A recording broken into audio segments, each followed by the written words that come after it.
Welcome, welcome, welcome. Hello, everybody. Hello. Do you like my moniker, battle tested? I'm ready. Hang on. All right, we got an echo. All right, guys, I'm hearing an echo. An echo. I don't have anything that's worth hearing once, much less time and time again. But Well, here, let me mute and see what's happening on this end. all right, do you still hear the echo, Brooklyn? I still hear it. I'm hearing. And when I unmute, you're still hearing it too. I can mute myself and try. I don't know what that is. It could just be. Shit, for once, it's not me. Yeah, my volume is almost off, so I can't imagine it's me echoing. If you want, I can hop out and come back in. It is all. We still have the echo? Let's see. Well, for all of you watching us right now, we're trying to figure this out. So thank you for being here. Hey, does that change any of it?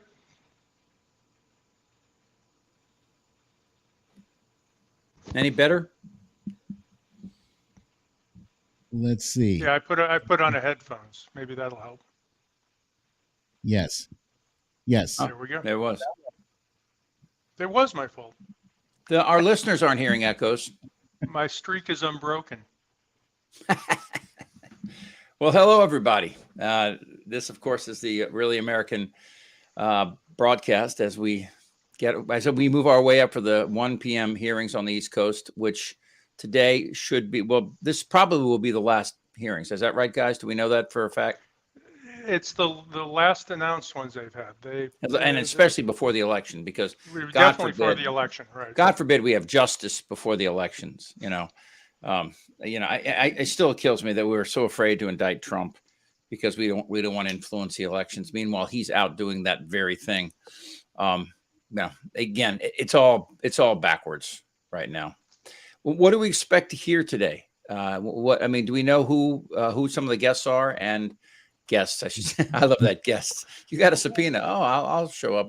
It's my guest. Well, what I heard was no live witnesses. It's all going to be taped deposition, recounting of emails and text messages, things like that, and very much of a, this is still happening kind of message they're trying to send. That we're not just looking at things that happened now almost 2 years ago. Now we're looking at things that are still happening today.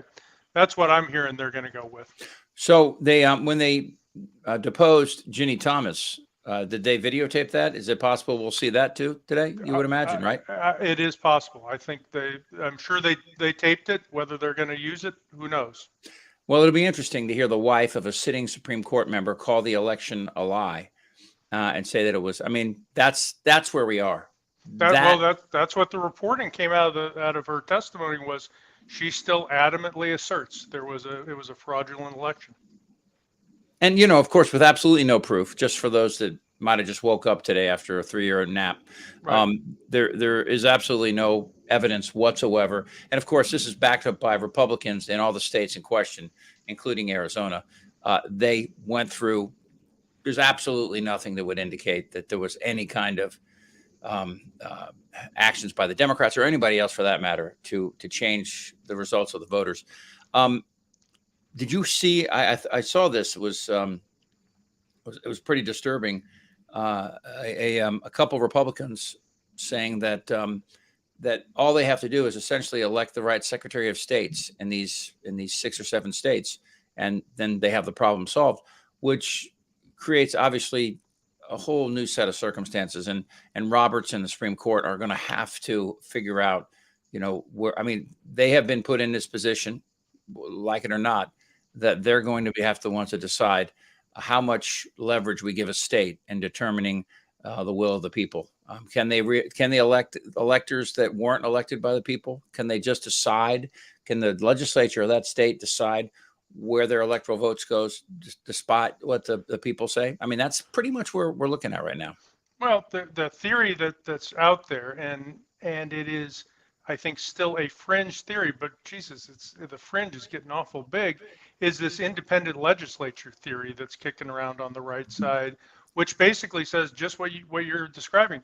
The legislature of a state isn't bound by the popular vote or anything other than its desire to choose electors that it thinks should be sent there. So if you want to go that way, hell, they don't even need to elect the Secretary of State. In states where the Republicans have a majority, they can just choose who they want to send to the Electoral College. You wonder at some point, I mean, the Republicans have been silent for so long on so many issues of such great gravity to the future of this nation, or at least our democracy. You wonder if we were talking about before the show about the Mehmet Oz video out about him killing puppies and kittens. You just wonder, where is that bar, or has it been totally erased? Will they go all the way? Are they all in? And we know the Marjorie Taylor Greenes and the Lauren Boeberts and the people who obviously, had some issues at birth. We know that these people are capable, but what are the others? I mean, where are the other?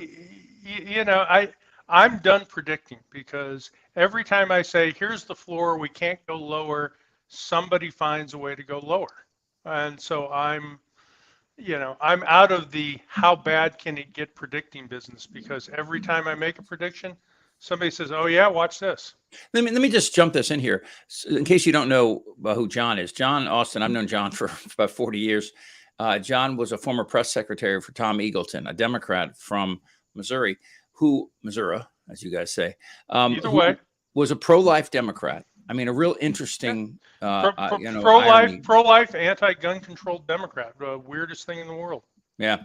An interesting guy, very, strong opinions. You knew he was when he was in the room.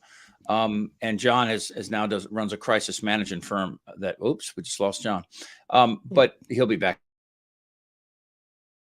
Jon has a lot of experience in politics. He and my brother-in-law actually wrote a program back before computers. I was talking a little bit. Let's get Jon back in there.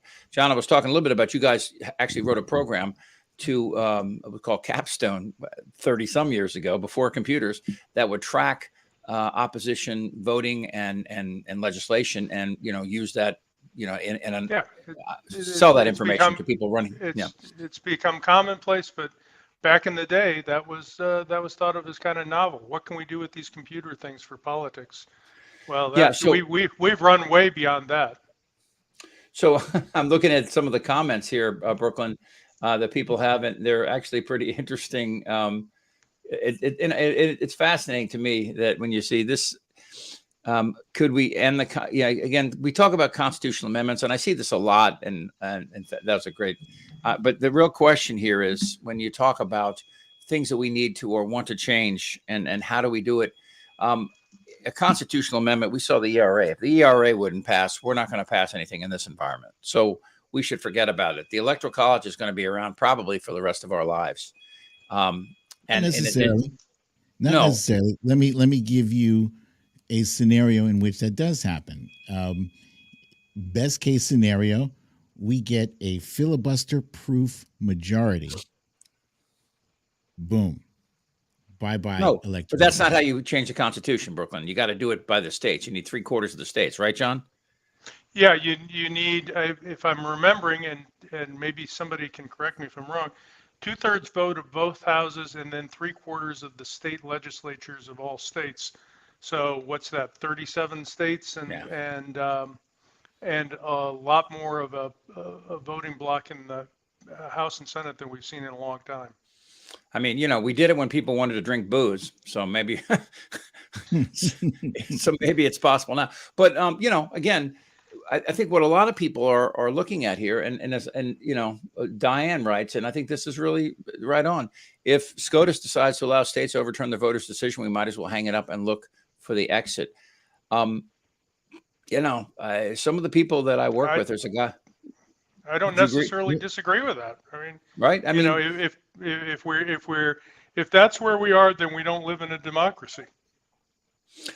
This is an interesting question. I mean, we're going to run these through. By the way, if you just tuned in. We'll be with you right up to the start of the hearings, which is at 1 o'clock Eastern, so about 35 minutes from now. And we welcome your comments as we go through here. As John said a little bit earlier, and of course, you guys all know Brooklyn Dad, who is, just to me, one of the heroes of Twitter and does such a great job. I think as we move forward here, and look at these hearings today, you have to ask yourself two questions. One, will an indictment come in right after the midterms before the end of the year from either New York, Georgia, or regarding January 6th and or the Mar-a-Lago documents? And can the country afford not to indict Donald Trump? Well, I've been seeing in a lot of different corners. There was an article that came out in the Atlantic that said that that an indictment is coming. It's inevitable, and I've seen people saying that there will be one shortly after the midterms, or at least by the end of the year. And I think, to your second question, if we don't see an indictment, then we're in big trouble. We're in big trouble. Well, do you guys all remember the anticipation of the Mueller investigation, right? One of the things about this that's never really been brought out, and it still drives me crazy, is this: the Justice Department and the Mueller investigation both thought the other was investigating Trump's relationship with Putin and Russia. So they never really did any deep dive on it.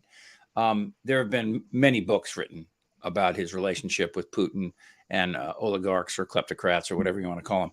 And we still continue to see this. I mean, it's documented. I have Eric Trump on a YouTube video saying we get all our money from Russia as recently as 2014 or 15, It's funny you mentioned the Mueller probe, because I was watching Alex Wagner last night, and she was recounting how the latest story from Mar-a-Lago Boxagate, is that a worker, a Mar-a-Lago worker, is like a whistleblower now, and has said, that came out. We were moving boxes after the Department of Justice subpoenaed the records.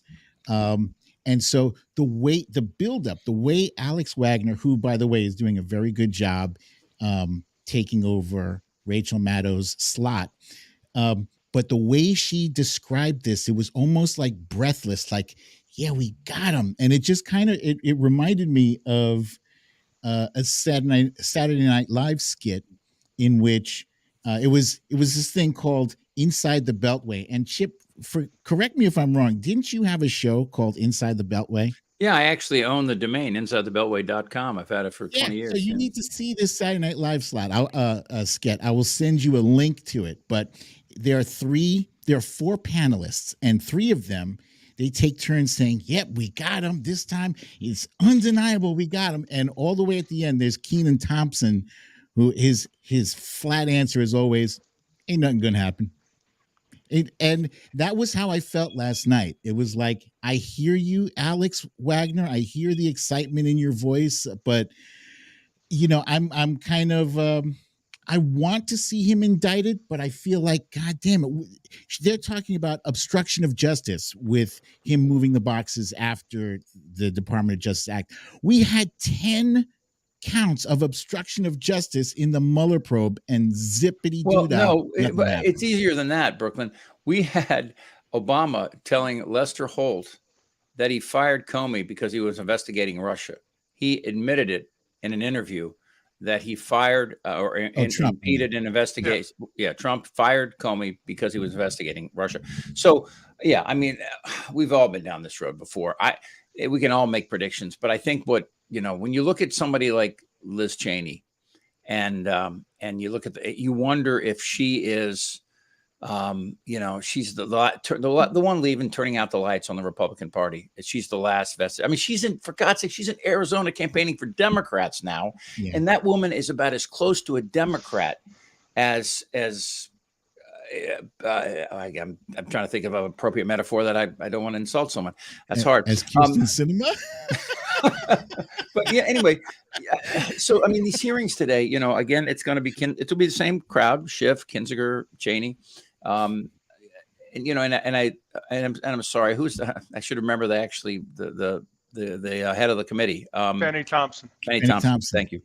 And I know that they have to have been getting so much grief, but now I'm coming to some real conclusion. But like as I mentioned at the very beginning of this, they're doing it right. We are doing it right, even if the other side has no rules and will do anything. Here's a question for you before we get any further. Does justice need to indict Hunter Biden? No, I don't know. The current rumor is they've got him on taxes and guns, right? So, I don't know. We don't know anything more about their thinking about that case than, frankly, we do about their thinking about the Trump case. Does that give credibility to justice, though, if they do and moving forward against Trump? Look, I'm a big believer in the rule of law, and the rules apply to everybody, right? So if Donald Trump has done something wrong, he should be indicted, right? If Hunter Biden has done something wrong, he should be indicted. But you and I both know they should get their day in court. But it doesn't always work like that. An indictment, prosecutors indict when they think they can win. They don't indict if they don't think they can win. And not only that, that's actually a good thing, I think, right? If a prosecutor is going to indict somebody, which will tear up their lives, right? Whether the indictment is well-founded or not, the act of being indicted is going to change your life forever. So if the United States Department of Justice is going to take that step, they better be damn sure, I think, they've got a case that they can not only make, but that they can win. Because anything less than that, I think, is unfair to people who might be innocent, right? Let me say this: if you think indicting Hunter Biden, they have two charges pending, two things that they think they can get him on. One is a gun charge, another one is a tax charge. If you think indicting Hunter Biden on that tax charge and that gun charge is going to satisfy the people on the right, you're smoking something. Because nothing is going to satisfy them short of an indictment against President Biden and Kamala Harris and bringing the everybody. Well, no, there's a huge. No, hold on. Kamala Harris and Joe Biden have done nothing wrong. Hunter Biden but what I'm saying is that the unreasonable people, you think that we're playing a fair game. We are not. They are not going to be satisfied. But we have to play it all the way through. If you just joined us, of course, there will be impeachment hearings against President Biden for nothing, but they will do it. Well, they're going to impeach him if they win. Come on, that if they win in a couple of weeks, they're going to impeach him in March. And they don't need to have a case, so they're going to indict him for the border. They're going to indict him for the student loan thing, whatever. It doesn't. Those are all pretexts, right? John? Let me jump in real quick and explain to people that an impeachment is an indictment, just so people understand. Right. That's when he says indictment. That when they get control of the House, impeachment is the congressional equivalent of indictment. Then you got to have a trial in the Senate. Yeah. But for sure, the House is going to do that. For sure, they'll probably impeach. Just so that they can have the false equivalency to say, no big deal. Biden was impeached too. Yeah. If you just joined us, that's Jon Austin. He is a former press secretary to Tom Eagleton, who was a presidential vice president candidate for a short period of time in the 70s. And John runs a crisis management firm, Jon Austin and Associates.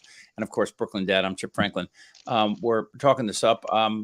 Hopefully we don't have any more echoes here. I saw a couple out there said we did. This is an interesting point. If they indict Hunter and they'll go after Hillary again, because her emails, the House GOP already said they're going to proceed with articles of impeachment on Biden and Harris.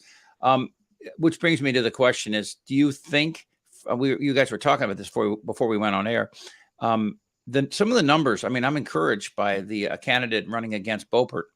And that's, he's like within a margin of error.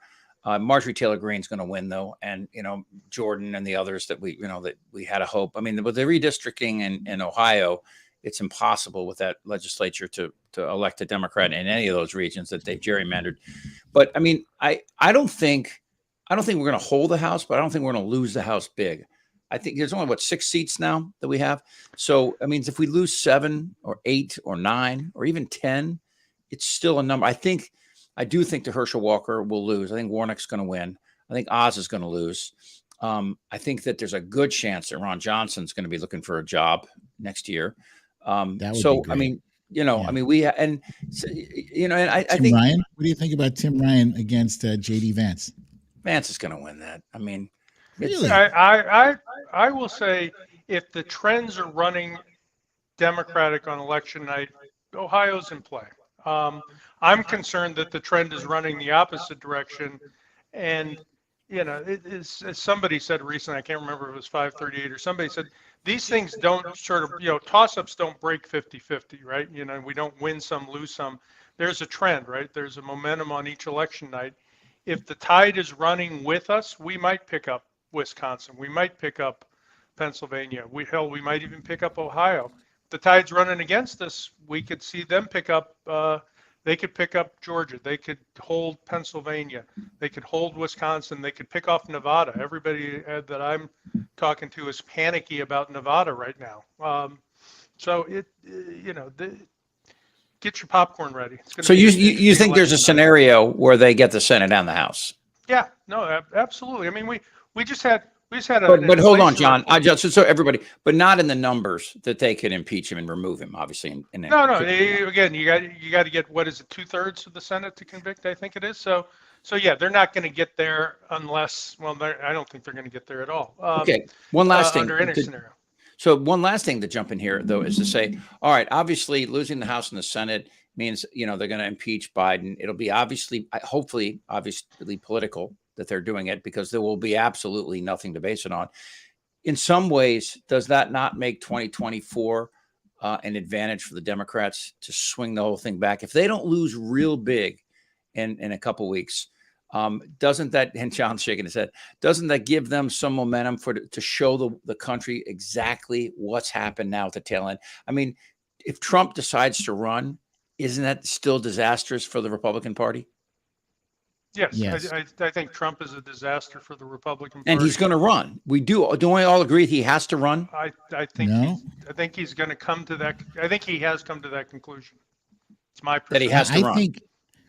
I think I still legitimately believe that he has enough legal peril that is going to make it very inconvenient for him to run, and nonsensical for let's say that if there's grown-ups left in the Republican Party, they're going to be like, hey, wait, we got Ron DeSantis right here, But Ron DeSantis doesn't play outside of Florida. He doesn't play in Ohio and Pennsylvania. Disagree. That's why he played that Martha's Vineyard stunt. He's big in Republican circles.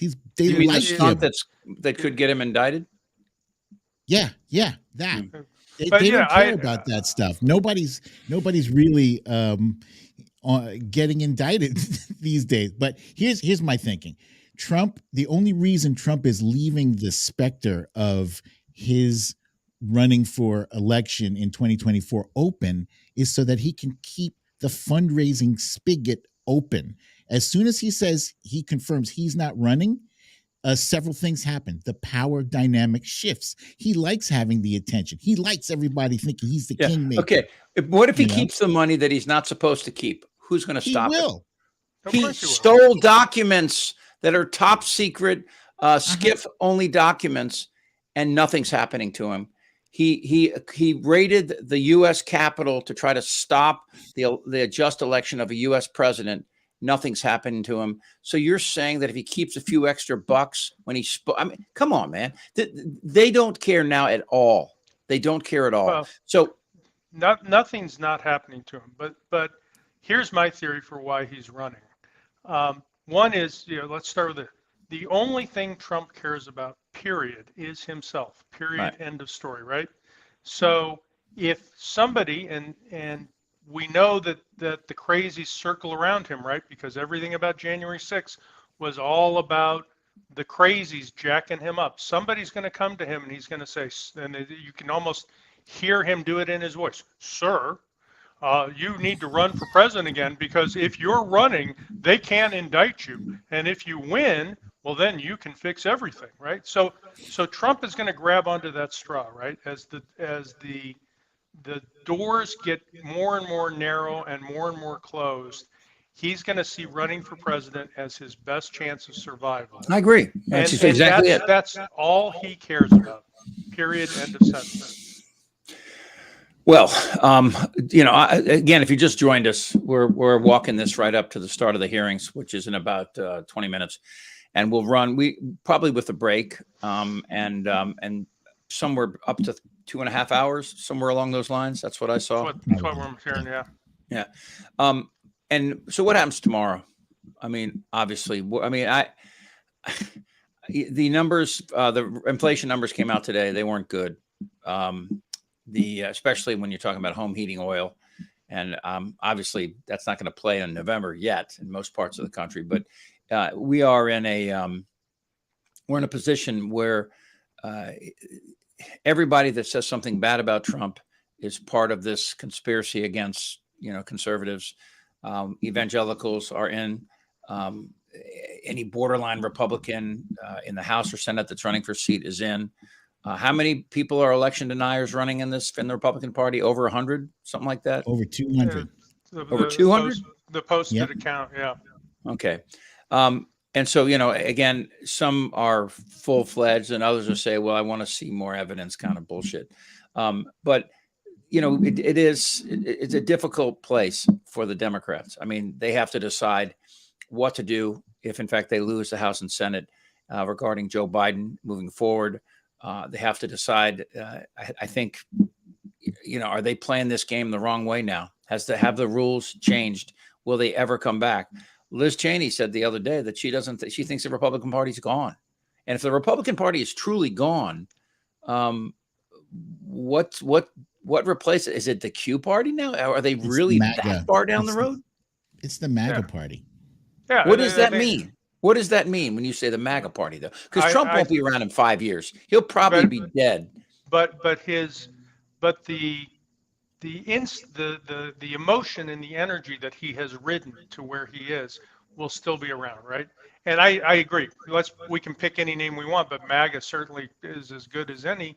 There's going to be a MAGA, extreme right, very conservative, nationalist, Christian nationalist-based party that's going to have 30% of the vote. There's going to be what remains of the Republican Party that's going to have another 15% of the vote. And then there will be the Democrats trying to find enough to get from 45 to 50. I don't know. I mean, so on the election night 2020, we went to bed thinking that Trump had won, and my phone rang at about 2 a.m. John had been up watching this, and he goes, "I think we're going to win." How did we pull out 2020, and how does that apply to what's about to happen in less than a month?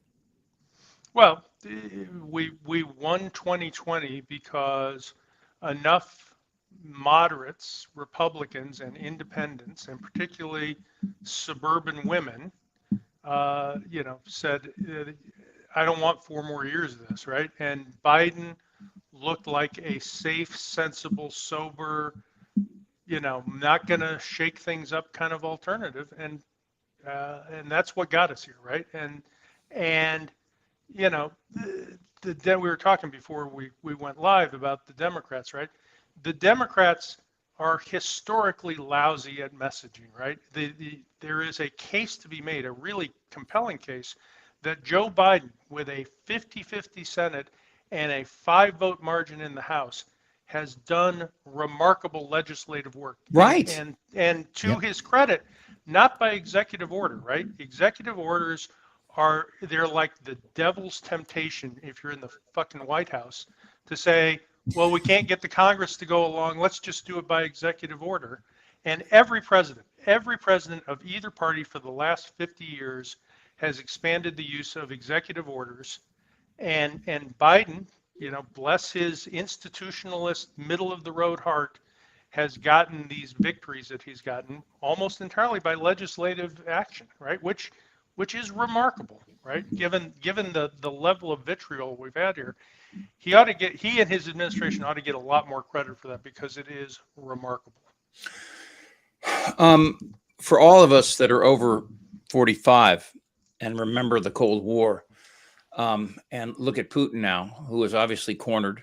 Russia, I hear, is running out of missiles to actually, because of the embargo and the sanctions. And I wonder, with Trump's comments, just recent comments that seem supporting Putin, I wonder what, I mean, obviously they have a real strong interest in 2016 and in 2020, they being, the group that attacks our elections from Russia, to try to do this again in the midterms and especially in 2024. Do you know, have we gotten better at being able to protect ourselves? I mean, Facebook's changed. It's a different world than it was in 2016, but is it? Modestly. I mean, but again, it's whack-a-mole, right? If you shut down 5,000 Facebook accounts, there will be 4,999 replacements put up within 24 hours. So it's a long, never-ending Cold War, and as soon as we find a way to block them, they find a way to get around it. So the only real solution is truthfully, we need smarter content consumers, right? We need us, the folks on the receiving end of this shit, to get better about not just simply reacting to something we see on our screen and going, oh, okay. I can confirm that at least on Twitter, the bot activity has ramped up significantly in the past week or two. And you would know, with more than 1 million followers. Yeah. Oh, so what I do after I post a tweet is that I tend to go through the replies, and mainly what I'm doing, I probably spend, I don't know, about 15 to 20 minutes on each tweet, just muting the bot activities, right? And they usually have 0 followers or 1 follower. And they were just created for that. There's actually somebody that's going around sending tweets pretending that their Twitter account looks like it's Twitter official. One guy came to me and told me that I have to stop, using hate speech, or I'm really close to losing my account now. And they in your DMs, right? Yeah. You saw that one too? I got that also. Yeah. They were suspended. Yeah. So there is I'm hanging out with a couple of celebrities here. I haven't gotten that message. Shit. Well, I feel left out. My account kicks out about 50 tweets a day. Will one of you guys spam me just so I feel like I'm part of the club? Well, I mean, I'll tell you this: it also comes with death threats and all sorts of. I've done that. I've done that road too. Yeah. So, so how will the indictments play out before we get to the actual, whether they come from Justice or they come from Georgia or New York? If it's a state or the federal government and he's in Florida, could DeSantis find himself saying, I'm not going to extradite this guy? We entertained that weird little fantasy later, but if he is indicted and he's in Florida and he refuses to show, we can't send, or can we send federal marshals into Florida to grab him? U.S. Marshals, and unless something's changed, Florida's still part of the United States. The U.S. Marshals have jurisdiction. Okay. Well, then in that case, if Georgia indicts him, could DeSantis say, no, I'm not allowing them, because he can stop Georgia from coming down there? The state can not request can block another state's request for extradition and arrests and things like that. But and we're seeing some of that play out actually in Georgia right now, where court in Arizona, or no, it's Texas. I'm sorry, Texas blocked the subpoenaing of some witnesses that live in Texas. But there are federal government preeminence rules they don't have anything to say about a federal indictment. What would can you imagine that scenario if Florida said we're not allowing the feds to take Trump? I mean, with force, with their National Guard or whatever. Yeah, that Before you say that couldn't happen. Before you Right. say that couldn't happen, let's No, pretend it's 2014. I'm not going to say it couldn't happen, but I was going to say Ron DeSantis is more cautious and rational than that. But if he allowed Trump to be taken from Florida, he loses every MAGA person. He can, you can message around that, right? Maybe. I'm not worried about that, about Ron DeSantis surviving that scenario. I just thought it was an interesting scenario to contemplate. That is an interesting. Listen, I'd love to see live updates, hour 275 from the standoff at Mar-a-Lago. Or right? the Bronco chase in Fort Lauderdale. That would be and listening to the hostage negotiators trying to talk Trump off the ledge, right? Please, God, yeah. That would be, I'd tune in for that.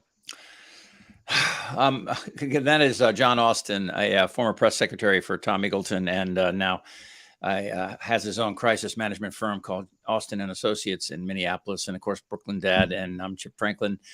As we walk this up to the beginning of these hearings, I think that there will be a sense in this hearing that, and I wonder if this plays out, that with the midterms just weeks away, that it's important to get these facts out of the damage that those who are protecting Trump's MAGA ideology and protecting the lie, like Ginny Thomas, right on down the line. And my gut is that Schiff and especially Cheney, who's been out and basically become a Democrat in Arizona, fighting to keep Republicans who want to thwart the will of the people. So, again, you got Thomas and Meadows, who should be in real trouble. I mean, from January 6th, one would think from the tweets. I mean, it seems to me that he is hip deep in this conspiracy to stop the vote to affirm the electoral win for Joe Biden. So my gut is there's going to be a sense of urgency in this session today. What do you guys think? I think what we're going to see is a recap, first of all, of some of the biggest moments thus far, because basically they're saying that this is going to potentially be the final before the election hearing, possibly the final. They said they're going to continue the investigation, but as far as airing these hearings, could be final. And if we lose the House, you better believe that investigation is going to wrap up pretty quickly. Yeah. But I expect we're going to be they're going to review some of the biggest moments, like Cassidy Hutchinson, for instance. She revealed some major things, such as the whole Trump's hands around the throat of a Secret Service person. That's pretty big. It's been backed up too. I mean, they called her a liar on Fox repeatedly, and then slowly, drip by drip by drip, it turned out that everything she said was witnessed and based in again, she got it secondhand. So she was just repeating what's the bald guy's name again? I'm pulling a blank on the Ornato. Tony. Yeah. Ornato. Yeah. Ornato. So she was just repeating what Ornato had told her, and it turns out that moving forward, there were a lot of people there to concur with her recitation of what his firsthand knowledge was. So I don't know. I hope they don't go backwards too much. I mean, obviously they can talk about what's happened since their last session, but the question is, and the question that almost every American will have today is, are we close to an indictment for the events of January 6th? As John started this by saying, it's 1 3/4 years since this occurred, that, thousands of people ran up into the Capitol. Some of the idiots climbed the walls when there were stairs right next to them, but I can't figure that out. But an indictment of Trump? What's that?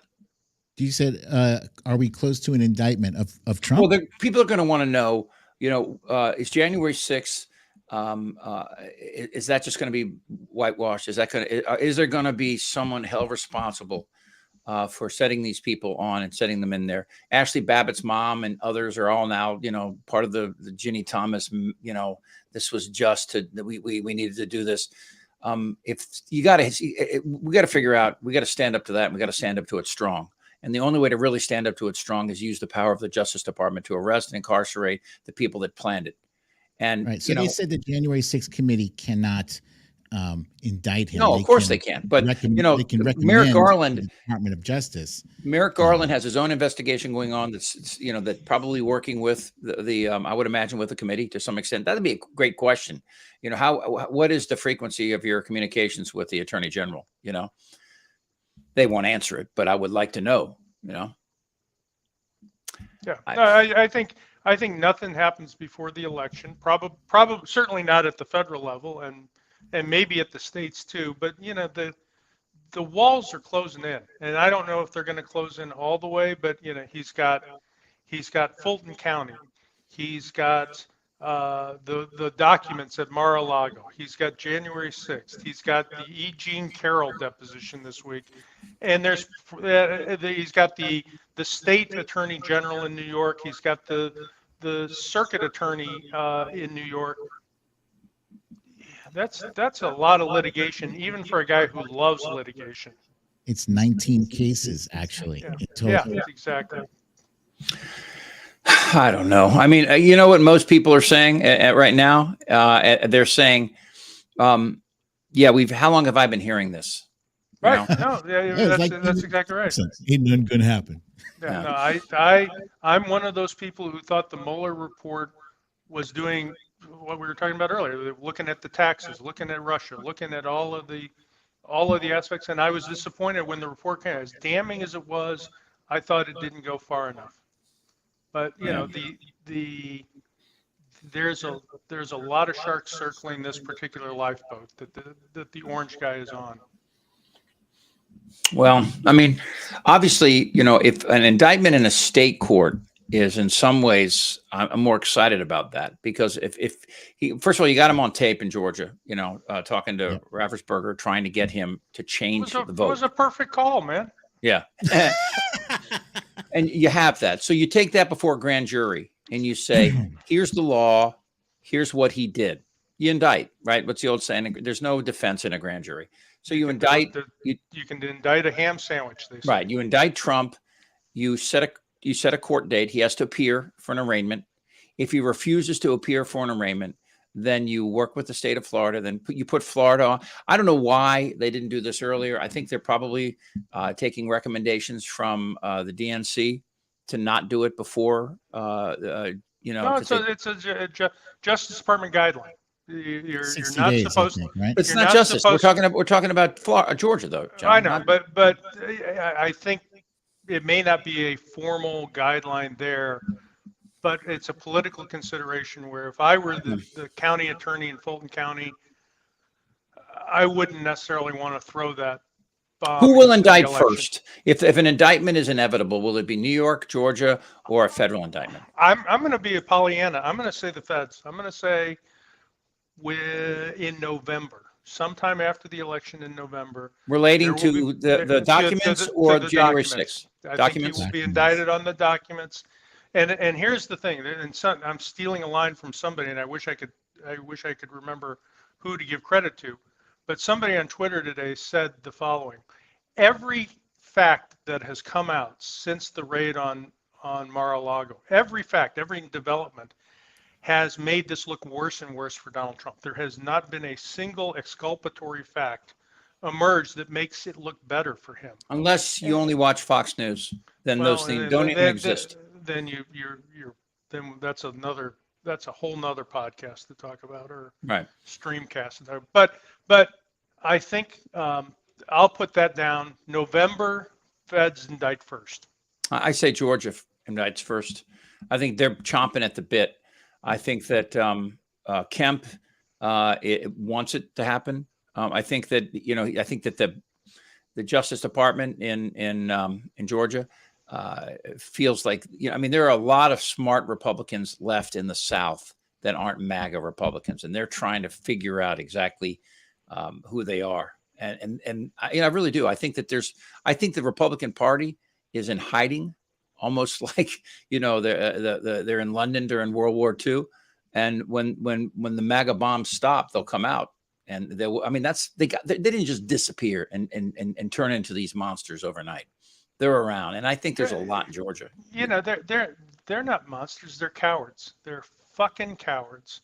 And if somebody cares so much about their job that they won't say when Donald Trump is a criminal and a racist and a force for division in this country, then they're just being cowards. I agree. And you're right. And Guys, they're not monsters. They're just weak. I think we're getting started here. We're ready. We need to. Well, let's see. Hang on a second. Let's just. Well, for the record, we'll be around in a break, and one of us or some of us will be around at the end. I don't know if John's available, but we're going to try to all come together at the end of this. Benny Thompson, Liz Cheney, Kinzinger, they're all coming to their respective seats right now. We're going to join them. Yep. Okay. See you in a bit. See you. Thanks, John. Bye.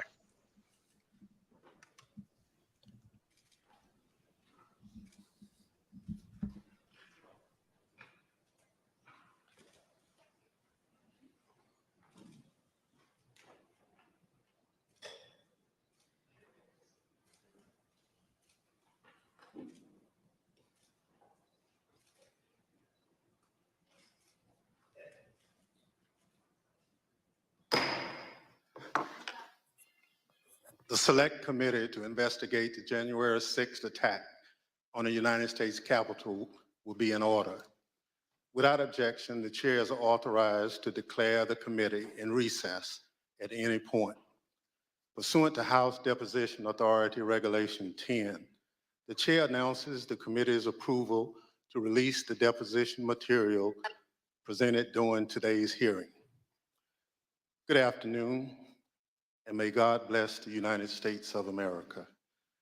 4 months ago, this committee started to present our findings to you, the American people. From the beginning, we understood that some people watching those proceedings would wrongly assume that the committee's investigation was a partisan exercise.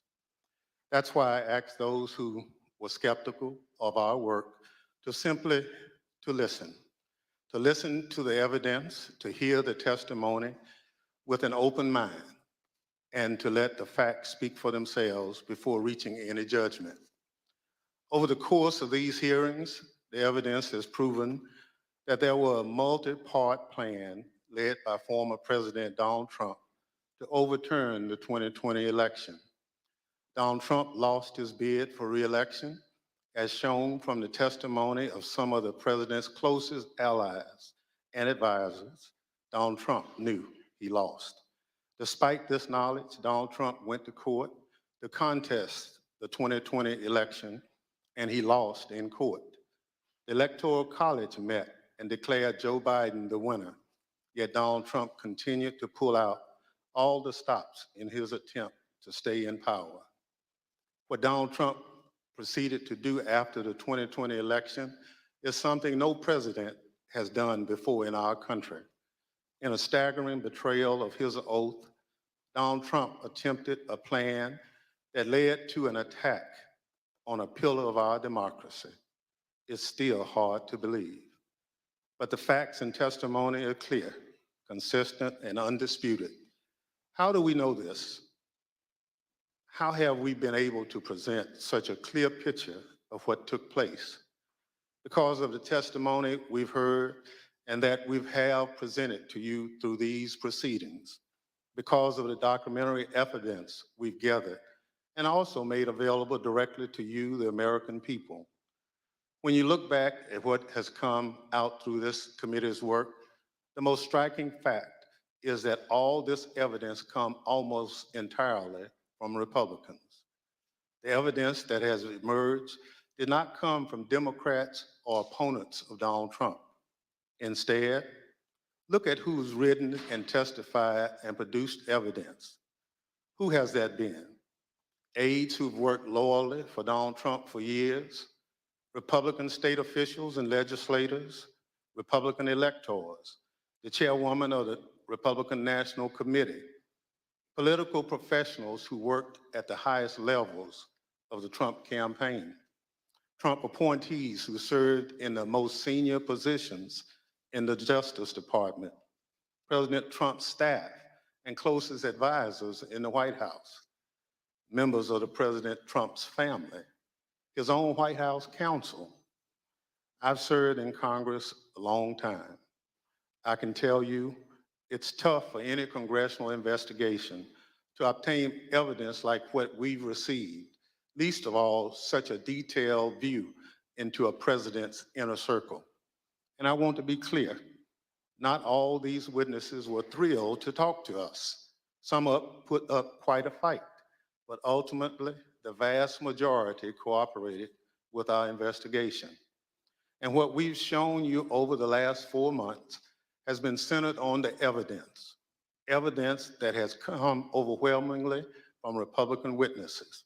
So I say to you again, as I did in June, this investigation is not about politics. It's not about party. It's about the facts, plain and simple. And it's about making sure our government functions under the rule of law as our Constitution demands. Today, as in previous proceedings, my colleagues and I will present new evidence. That includes new testimony from additional Republicans who served in the Trump administration, never before seen footage of congressional leaders on January 6th working to coordinate the response to the violence and ensure the people's business went forward. New materials produced to the committee by the Secret Service, details about the ongoing threat to American democracy. Today's proceeding will also be grounded in the facts, but it won't look exactly like all our other hearings. We'll also take a step back and look at the evidence in a broader context, providing a summary of key facts we've uncovered. Facts relevant to former President Trump's state of mind, about his motivation, and about his intent. What did President Trump know? What was he told? What was his personal and substantial role in the multi-part plan to overturn the election? For those of you who've watched our prior hearings, some of this evidence will look familiar. For those of you tuning in for the first time, we'll summarize some of the most important facts, and we'll urge you to go online and watch our hearing in full. There's one more difference about today. Pursuant to the notice circulated prior to today's proceedings, we are convened today not as a hearing, but as a formal committee business meeting, so that in addition to presenting evidence, we can potentially hold a committee vote on further investigative action based upon that evidence. Before we get to that evidence, I'd recognize our distinguished Vice Chair, Ms. Cheney of Wyoming, for any opening statement she'd care to offer. Thank you very much, Mr. Chairman. Much has happened since our last public hearing on July 21st. As the chairman mentioned, we've received new and voluminous documentation from the Secret Service, which we continue to analyze. We've received new witness testimony, including about efforts to obstruct our investigation and conceal key facts. And according to public reporting, the Department of Justice has been very active in pursuing many of the issues identified in our prior hearings. Our committee may ultimately decide to make a series of criminal referrals to the Department of Justice, but we recognize that our role is not to make decisions regarding prosecution. The preamble to our Constitution recites among its purposes to, quote, establish justice. And our nation's judiciary and our U.S. Department of Justice have that responsibility. A key element of this committee's responsibility is to propose reforms to prevent January 6th from ever happening again. We've already proposed, and the House has now passed, a bill to amend the Electoral Count Act to help ensure that no other future plots to overturn an election can succeed. And we will make further specific recommendations in our final report, based in part on the evidence you will hear today. Our hearings last summer began with an outline of President Trump's multi-part plan to overturn the 2020 presidential election. We then proceeded to demonstrate each of these elements in detail with more than 20 hours of evidence. Today, we will see new evidence, but as the chairman said, we will also synthesize evidence you've seen before. The vast weight of evidence presented so far has shown us that the central cause of January 6th was one man, Donald Trump, whom many others followed. None of this would have happened without him. He was personally and substantially involved in all of it. Exactly how did one man cause all of this? Today, we will focus on President Trump's state of mind, his intent, his motivations, and how he spurred others to do his bidding, and how another January 6th could happen again if we do not take necessary action to prevent it. As you view our evidence today, I would suggest a focus on the following points. First, as you will see, President Trump had a premeditated plan to declare that the election was fraudulent and stolen before Election Day, before he knew the election results. He made his stolen election claims on election night against the advice of his campaign without any evidence in hand. Then, over the next 2 months, he sought to find those who would help him invent and spread lies about the widespread fraud. Many of those who stepped forward to help, including Rudy Giuliani, knew they never had real evidence sufficient to change the election results. And on the evening of January 5th, they admitted they were still trying to find that phantom evidence. Of course, as a result of making intentionally false claims of election fraud, Mr. Giuliani's license to practice law has now been suspended. Second, please recognize that President Donald Trump was in a unique position, better informed about the absence of widespread election fraud than almost any other American. President Trump's own campaign experts told him that there was no evidence to support his claims. His own Justice Department appointees investigated the election fraud claims and told him point blank they were false. In mid-December 2020, President Trump's senior advisors told him the time had come to concede the election. Donald Trump knew the courts had ruled against him. He had all of this information, but still he made the conscious choice to claim fraudulently that the election was stolen, to pressure state officials to change election results, to manufacture fake electoral slates, to attempt to corrupt our Department of Justice, to summon tens of thousands of supporters to Washington. Knowing that they were angry, knowing that some of them were armed, he sent them to the Capitol.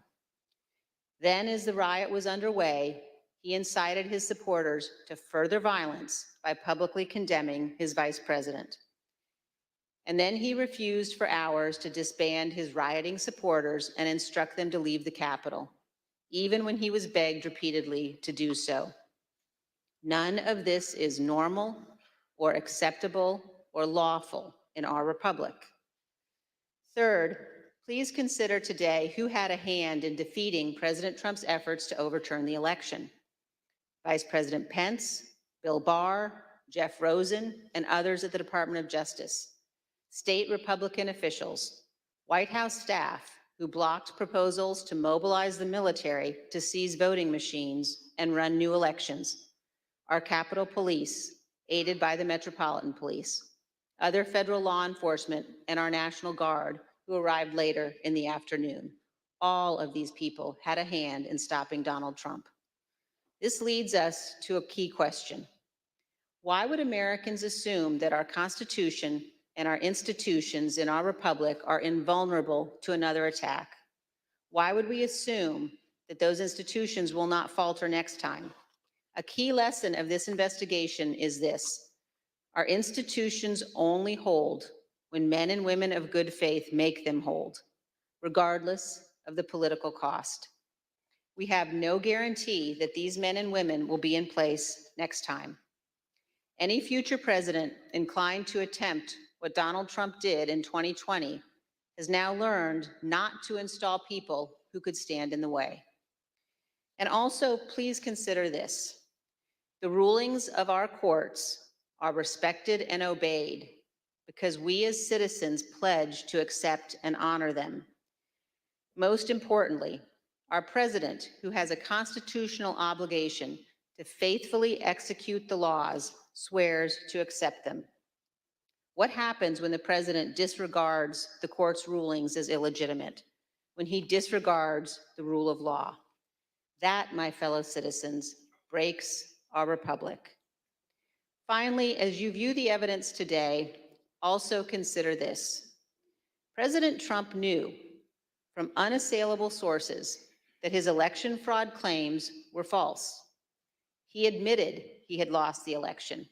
He took actions consistent with that belief. Claims that President Trump actually thought the election was stolen are not supported by fact and are not a defense. There is no defense that Donald Trump was duped or irrational. No president can defy the rule of law and act this way in a constitutional republic, period. Mr. Chairman, our nation's federal judges are sworn to do impartial justice, to preserve our Constitution and preserve our union. Dozens of these judges have been addressing January 6th cases, and many have given us plain, unmistakable warnings about the direction of our republic. Let me read from one judge's statement given at a recent sentencing hearing. Quote, high-ranking members of Congress and state officials who know perfectly well the claim of fraud was and is untrue, and that the election was legitimate, are so afraid of losing their power, they won't say so.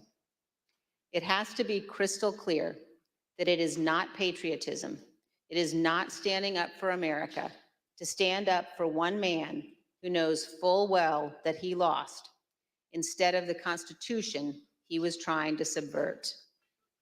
Mr. Chairman, the violence and lawlessness of January 6th was unjustifiable, but our nation cannot only punish the foot soldiers who stormed our Capitol. Those who planned to overturn our election and brought us to the point of violence must also be accountable. With every effort to excuse or justify the conduct of the former president, we chip away at the foundation of our republic. Indefensible conduct is defended, inexcusable conduct is excused. Without accountability, it all becomes normal and it will recur. So as we watch the evidence today, please consider where our nation is in its history. Consider whether we can survive for another 246 years. Most people in most places on earth have not been free. America is an exception. And America continues only because we bind ourselves to our founders' principles, to our Constitution. We recognize that some principles must be beyond politics, inviolate, and more important than any single American who has ever lived. Thank you, Mr. Chairman. I yield back. Without objections, the chair recognizes the gentlewoman from California, Ms. Lofgren, for an opening statement. Thank you, Mr. Chairman. Very shortly after the election, we began this meeting by returning to election night, November 3rd, 2020. As the chairman noted, we've previously presented testimony about how the election results were expected to come in that night. In certain states, ballots cast by mail before Election Day would be counted only after the polls closed that evening. That meant that election results would not be known for some time. Although President Trump's campaign manager, Bill Stepien, House Republican leader Kevin McCarthy, and Jared Kushner had advised Donald Trump to encourage mail-in voting by Republicans, President Trump did not do so. Yeah, I just remember generally, you had people arguing that we had a very, very robust get out the vote effort and that, mail-in ballots could be a good thing for us if we looked at it correctly. There was one meeting that was had in particular. I invited Kevin McCarthy to join the meeting, he being of like mind on the issue with me. in which we made our case for why we believed mail-in voting not to be a bad thing for his campaign. But the president's mind was made up. So it was expected before the election that the initial counts in some states, in other words, those votes cast on election day, would be more heavily Republican. And this would create the false perception of a lead for President Trump, a so-called red mirage. But as the results of the absentee ballots that were later counted, there could be trends towards Vice President Biden as those mail-in ballots were counted. Now, on election night, Donald Trump's advisors specifically told him he didn't have a factual basis to declare victory. He should wait for the remaining ballots to be counted. Here is campaign manager Bill Stepien. It was far too early to be making any calls like that. Ballots were still being counted. Ballots were still going to be counted for days. And it was far too early to be making any proclamation like that. I believe my recommendation was to say that votes were still being counted. It's too early to tell, too early to call the race. But President Trump did declare victory in the late hours of election night. Not only did he declare victory, he also called for the ongoing count of votes to just stop. Stopping the count would have violated both federal and state laws and also disenfranchised millions of voters who lawfully cast their vote. He called for that action anyway. Here's what he said. This is a fraud on the American public. This is an embarrassment to our country. We were getting ready to win this election. Frankly, we did win this election. We want all voting to stop. We now know more about President Trump's intention for election night. The evidence shows that his false victory speech was planned well in advance, before any votes had been counted. It was a premeditated plan by the president to declare victory no matter what the actual result was. He made a plan to stay in office before Election Day. Now, the vice president's staff was concerned with what Donald Trump might do on election night. They took steps to ensure that Mr. Pence would not echo a false victory announcement from President Trump. Here's what the Vice President's counsel, Greg Jacob, told us about his preparations with the Vice President's Chief of Staff, Mark Short. Mark had indicated to me that there was a possibility that there would be a declaration of victory within the White House that some might push for. And this is prior to the election results being known. And that he was trying to figure out a way of avoiding the vice president sort of being thrust into a position of needing to opine on that when he might not have sufficient information to do so. Now, following this conversation, Mr. Jacob drafted a memo to Mr. Short, which the Select Committee got from the National Archives. The memo was sent on November 3rd, Election Day, and advised it is essential that the Vice President not be perceived by the public as having decided questions concerning disputed electoral votes prior to the full development of all relevant facts. A few days before the election, Mr. Trump also consulted with one of his outside advisors, inside activist Tom Fitton, about the strategy for election night. The Select Committee got this pre-prepared statement from the National Archives. As you can see, the draft statement, which was sent on October 31st, declares, "We had an election today and I won." And the Fitton memo specifically indicates a plan that only the votes counted by the election day deadline, and there is no election day deadline, would matter. Everyone knew that ballot counting would lawfully continue past election day. Claiming that the counting on election night must stop before millions of votes were counted was, as we now know, a key part of President Trump's premeditated plan. On election day, just after 5 p.m., Mr. Fitton indicated he'd spoken with the president about the statement. Sending along again, just talked to him about the draft below. Again, this plan to declare victory was in place before any of the results had been determined. In the course of our investigation, we also interviewed Brad Parscale, President Trump's former campaign manager. He told us he understood that President Trump planned as early as July that he would say he won the election even if he lost. And just a few days before the election, Steve Bannon, a former Trump chief White House strategist and outside advisor to President Trump, spoke to a group of his associates from China and said this. And what Trump's going to do is just declare victory, right? He's going to declare victory. But that doesn't mean he's the winner. He's just going to say he's the winner. The Democrats, more of our people vote early that count. Theirs voted mail.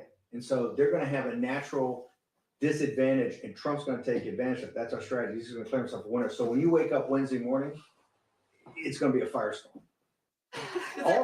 Also, if Trump is losing by 10 or 11 o'clock at night, it's going to be even crazier. No, because he's going to sit right there and say they stole it. Agree. I'm directing the Attorney General to shut down all ballot places in all 50 states. It's going to be no. He's not going out easy. If Biden's winning, Trump is going to do some crazy shit.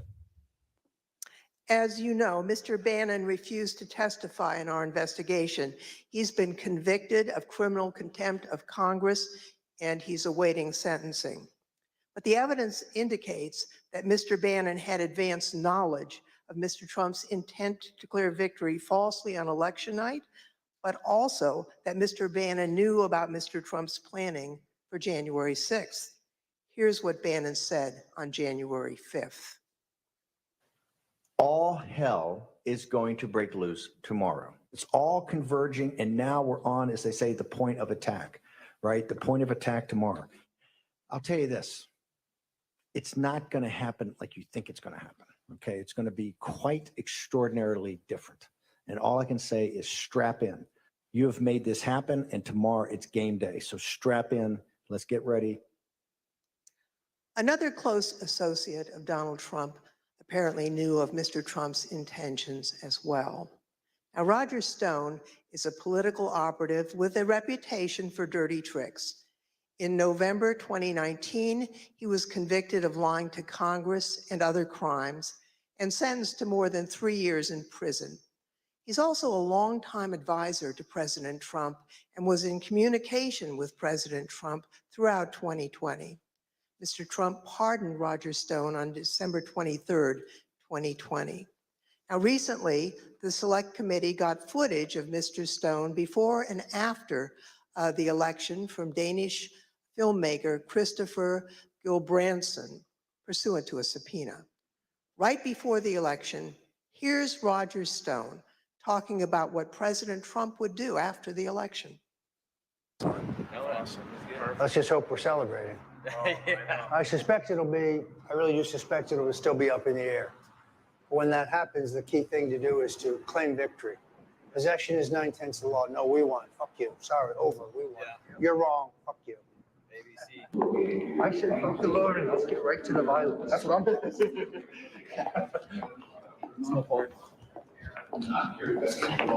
Start smashing pumpkins if you know. The Select Committee called Mr. Stone as a witness, but he invoked his Fifth Amendment right against self-incrimination. Do you believe the violence on January 6th was justified?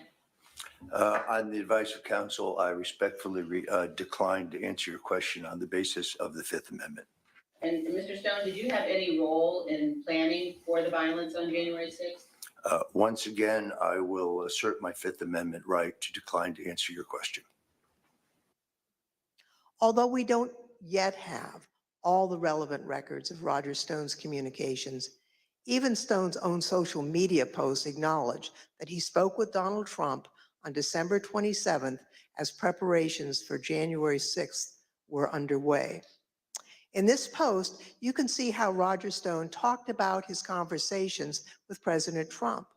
He wrote, "I also told the president exactly how he can appoint a special counsel with full subpoena power to ensure those who are attempting to steal the 2020 election through voter fraud are charged and convicted, and to ensure Donald Trump continues as our president." As we know by now, the idea for a special counsel was not just an idle suggestion. It was something President Trump had actually tried to do earlier that month. We know that Roger Stone was at the Willard Hotel on January 5th and 6th, and we know from other witness testimony that President Trump asked his chief of staff, Mark Meadows, to speak with Roger Stone and General Michael Flynn that night. In addition to his connection to President Trump, Roger Stone maintained extensive direct connections to two groups responsible for violently attacking the Capitol, the Oath Keepers and the Proud Boys. Individuals from both of these organizations have been charged with the crime of seditious conspiracy.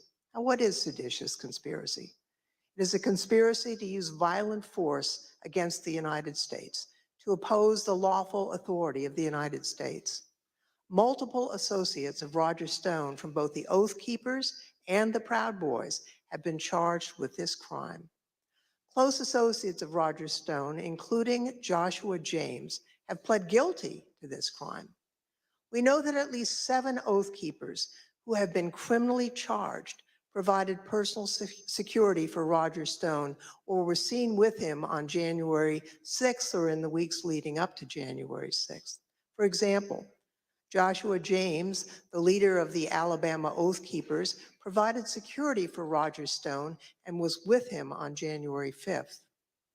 This is the picture of the two together on January 5th. James entered the Capitol on January 6th. He assaulted a police officer. Earlier this year, he pled guilty to seditious conspiracy and obstruction of Congress. Another example is the married couple, Kelly and Connie Meggs. Now, Kelly Meggs was the leader of the Florida chapter of the Oath Keepers. Both he and his wife provided security for Roger Stone, and both are charged with leading a military-style stack attack of Oath Keepers, attacking the Capitol on January 6th. Perhaps even more disturbing is Roger Stone's close association with Enrique Tarrio, the national chairman of the Proud Boys.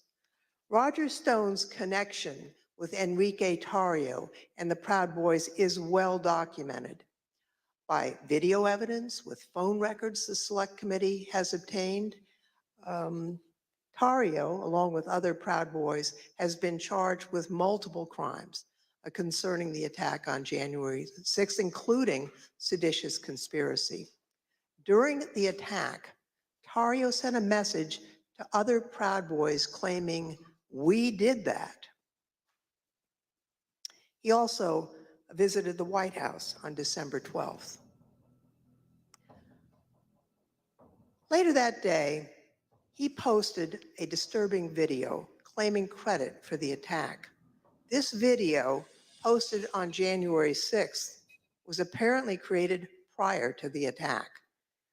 This big lie, President Trump's effort to convince Americans that he had won the 2020 election, began before the election results even came in. It was intentional, it was premeditated, it was not based on election results or any evidence of actual fraud affecting the results or any actual problems with voting machines. It was a plan concocted in advance to convince his supporters that he won. And the people who seemingly knew about that plan in advance would ultimately play a significant role in the events of January 6th. Mr. Chairman, I yield back. Gentlewoman yields back. The chair recognizes the gentleman from Illinois, Mr. Kinzinger, for an opening statement. Thank you, Mr. Chairman.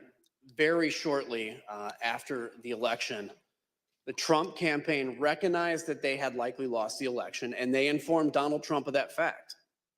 Even before the networks called the race for President Biden on November 7th, his chances of pulling out a victory were virtually non-existent, and President Trump knew it. Do you know if anybody ever told the president that he had lost and that there wasn't a chance of him winning? I know that the president, when the networks called it, of course, he was informed about the network decision. That afternoon, at some point, myself and a handful of other folks went over and sat down with the president and communicated that the odds of us prevailing in legal challenges were very small. You know, after the election, as of November 7th, in your judgment, what were the chances of President Trump winning the election? After that point? Yes. None. At times, President Trump acknowledged the reality of his loss. Although he publicly claimed that he had won the election, privately, he admitted that Joe Biden would take over as president. Here's a few examples of that. So we're in the Oval and there's a discussion going on. And the president says, I think it could have been Pompeo, but he says words to the effect of, yeah, we lost. We need to let that issue go to the next guy, meaning President Biden.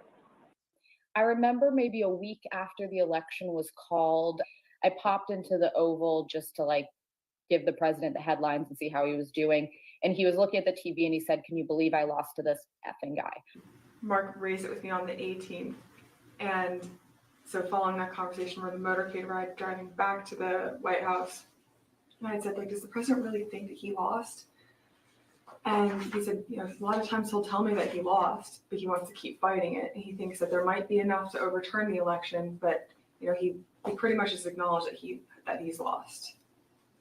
Knowing that he had lost and that he had only weeks left in office, President Trump rushed to complete his unfinished business. One key example is this. President Trump issued an order for large-scale U.S. troop withdrawals. He disregarded concerns about the consequences for fragile governments on the front lines of the fight against ISIS and al-Qaeda terrorists. Knowing he was leaving office, he acted immediately and signed this order on November 11th, which would have required the immediate withdrawal of troops from Somalia and Afghanistan, all to be complete before the Biden inauguration on January 20th. As you watch these clips, recall that General Keith Kellogg was the national security advisor to the vice president and had served as chief of staff to the National Security Council for President Trump. And General Milley was the chairman of the Joint Chiefs of Staff at the Pentagon.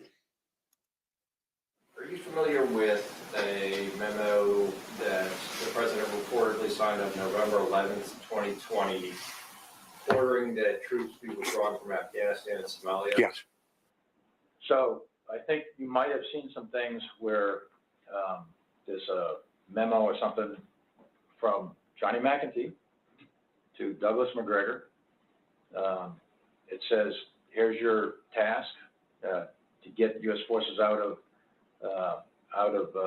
Somalia, get U.S. forces out of Afghanistan. When you first interviewed and met Colonel Douglas McGregor, is it fair to say you discussed this decision of withdrawing from Somalia and Afghanistan, correct? Yeah, I'm sure that was part of it, yeah.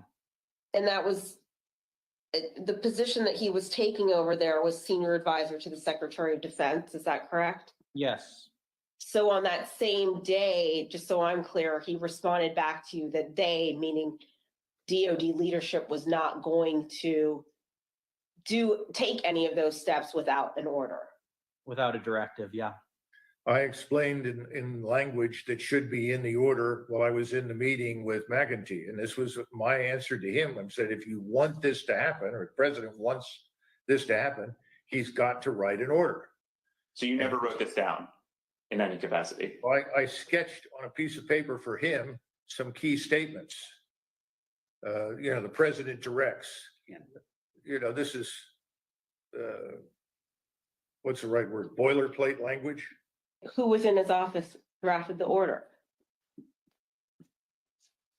It was myself and one of my assistants.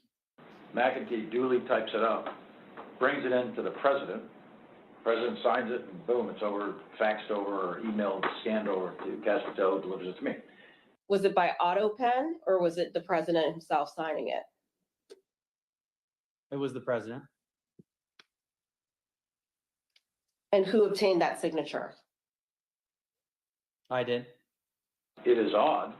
It is non-standard. It is potentially dangerous. I personally thought it was militarily not feasible nor wise. And I proceeded to tell the PPO and proceeded to tell McGregor that if I ever saw anything like that, I would do something physical, because I thought what that was done was a tremendous disservice to the nation. And by the way, that was a very, very contested issue. There were people who did not agree with getting out of Afghanistan. I appreciate their concerns. An immediate departure that memo said would have been catastrophic. It's the same thing what President Biden went through. It would have been a debacle. Keep in mind, the order was for an immediate withdrawal. It would have been catastrophic, and yet President Trump signed the order. These are the highly consequential actions of a president who knows his term will shortly end. At the same time that President Trump was acknowledging privately that he had lost the election, he was hearing that there was no evidence of fraud or irregularities sufficient to change the outcome.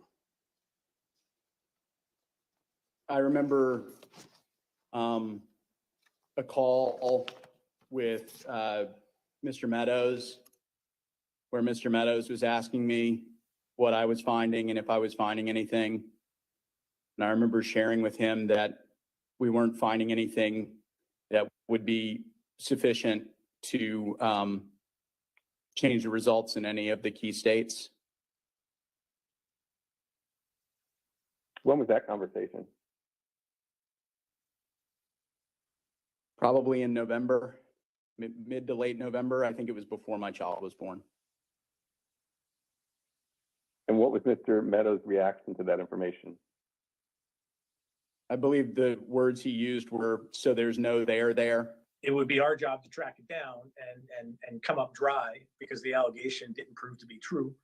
And we'd have to, relay the news that, that tip that someone told you about those votes or that fraud or, nothing came of it. That would be our job as the truth-telling squad, and not a fun job to be. It's an easier job to be telling the president about wild allegations. It's a harder job to be telling him on the back end that that wasn't true.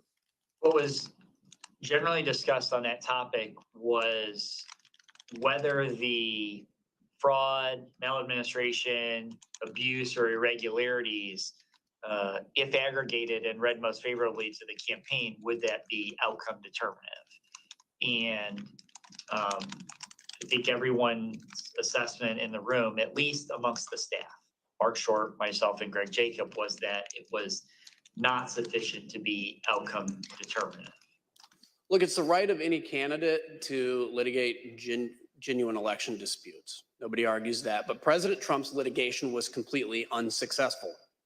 In our past hearings, we told you that the committee had identified a total of 62 election lawsuits filed by the Trump campaign and its allies between November 4th and January 6th of 2021. Those cases resulted in 61 losses and only a single victory, which did not affect the outcome for any candidate. The claims were not supported by any sufficient evidence of fraud or irregularities. In fact, they were baseless, as judges repeatedly recognized. In none of these 62 cases was President Trump able to establish any viable claims of election fraud sufficient to overturn the results of the election. In those hearings, we shared with you the words used by judges around the country in rejecting the Trump campaign's claims.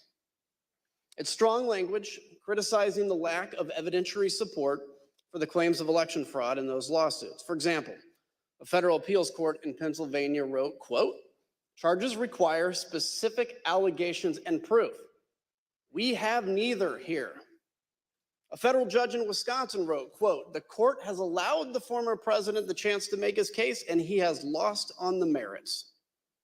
Another judge in Michigan called the claims, quote, "nothing but speculation and conjecture that votes for President Trump were either destroyed, discarded, or switched to votes for Vice President Biden." A federal judge in Michigan sanctioned 9 attorneys, including Sidney Powell, for making frivolous allegations in an election fraud case, describing the case as a historic and profound abuse of the judicial process. Recently, a group of distinguished Republican election lawyers, former judges, and elected officials issued a report confirming the findings of the courts. In their report entitled "Lost, Not Stolen," these prominent Republicans analyzed each election challenge and concluded this: Donald Trump and his supporters failed to present evidence of fraud or inaccurate results significant enough to invalidate the results of the 2020 presidential election. On December 11th, Trump's allies lost a lawsuit in the U.S. Supreme Court that he regarded as his last chance at success in the courts. A newly obtained Secret Service message from that day shows how angry President Trump was about the outcome. Quote, "Just FYI, POTUS is pissed. Breaking news, Supreme Court denied his lawsuit. He is livid now." Cassidy Hutchison, an aide to Chief of Staff Mark Meadows, was present for that conversation and described it in this way. This is the day that the Supreme Court had rejected that case. Mr. Meadows and I were in the White House residence at a Christmas reception. And as we were walking back from the Christmas reception that evening, the president was walking out of the Oval Office, so we crossed paths in the Rose Garden colonnade. The president was fired up about the Supreme Court decision. And so I was standing next to Mr. Meadows, but I stepped back, so I was probably 2-3 feet catty corner from a diagonal from him. The president's just raging about the decision and how it's wrong and why didn't we make more calls, and just this typical anger outburst at this decision. And the president said, he had said something to the effect of, "I don't want people to know we lost, Mark. This is embarrassing. Figure it out. We need to figure it out. I don't want people to know that we lost." Our country is a country of laws where every person, including the president, must follow the law and respect the judgment of our courts. President Trump's closest advisors held that view both then and now. Well, do you believe the president should abide by the rulings of the courts? Oh, yes, we should all comply with the law at all times to the best of our ability, every one of us. So once the courts had ruled and the Electoral College had met, the election was over in your view? Yes, I think I've said previously that when the vice president made the certification and the litigation was complete, it was complete. When the Electoral College met on the 14th? Yes, as of December 14th, is that right? I think that's the right date, yes. I assume, Pat, that you would agree the president is obligated to abide by the rulings of the courts. Of course. And I assume you also would. Everybody is obligated to abide by rules, of course. And I assume you also would agree the president has a particular obligation to take care that the laws be faithfully executed. That is one of the president's obligations, correct? Ivanka, do you believe the president's obligated to abide by the rulings of the courts? I do. By mid-December of 2020, President Trump's senior staff were attempting to persuade him to concede the election outcome. But if your question is, did I believe he should concede the election at a point in time? Yes, I did. December 14th was the day that the states certified their votes and sent them to Congress. And in my view, that was the end of the matter. I didn't see, I thought that this would lead inexorably to a new administration. I told him that my personal viewpoint was that the Electoral College had met, which is the system that our country is set under to elect a president and vice president. And I believed at that point that the means for him to pursue litigation was probably closed. And you recall what his response, if any, was? He disagreed. Secretary of Labor Gene Scalia, the son of late Justice Scalia, visited President Trump in mid-December and explained the situation clearly. And so I had to put a call into the president. I might have called on the 13th. We spoke, I believe, on the 14th, in which I conveyed to him that I thought that it was time for him to acknowledge that President Biden had prevailed in the election. But I communicated to the president that when that legal process is exhausted and when the electors have voted, that's the point at which that outcome needs to be expected.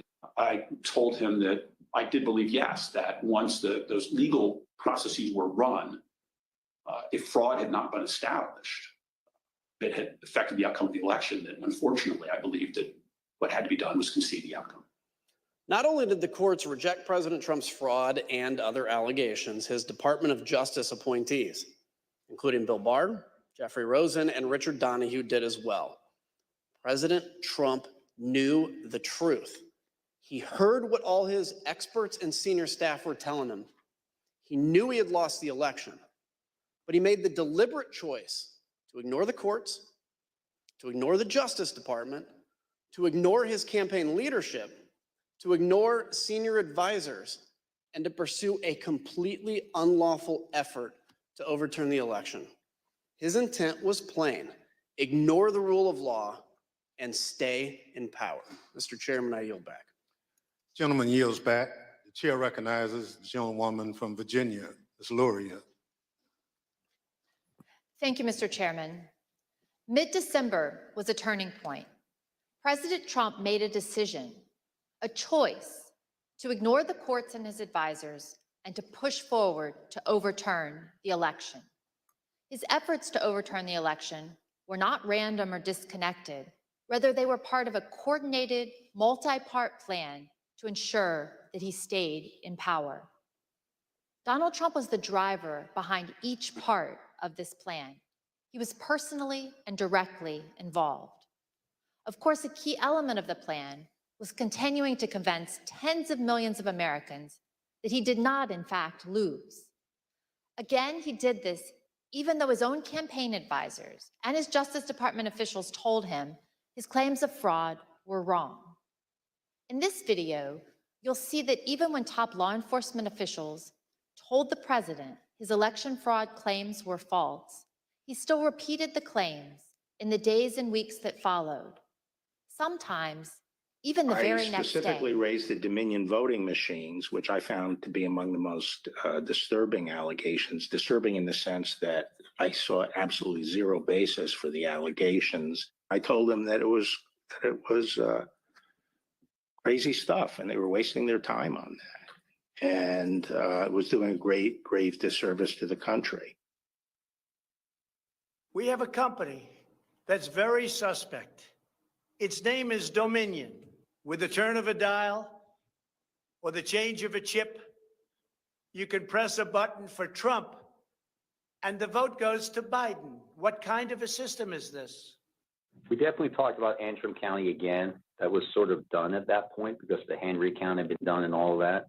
But we cited back to that to say, you know, this is an example of what people are telling you and what's being filed in some of these court filings that are just not supported by the evidence. And this is the problem. The problem is people keep telling you these things and they turn out not to be true. In addition, there is the highly troubling matter of Dominion voting systems. In one Michigan county alone, 6,000 votes were switched from Trump to Biden, and the same systems are used in the majority of states in our country.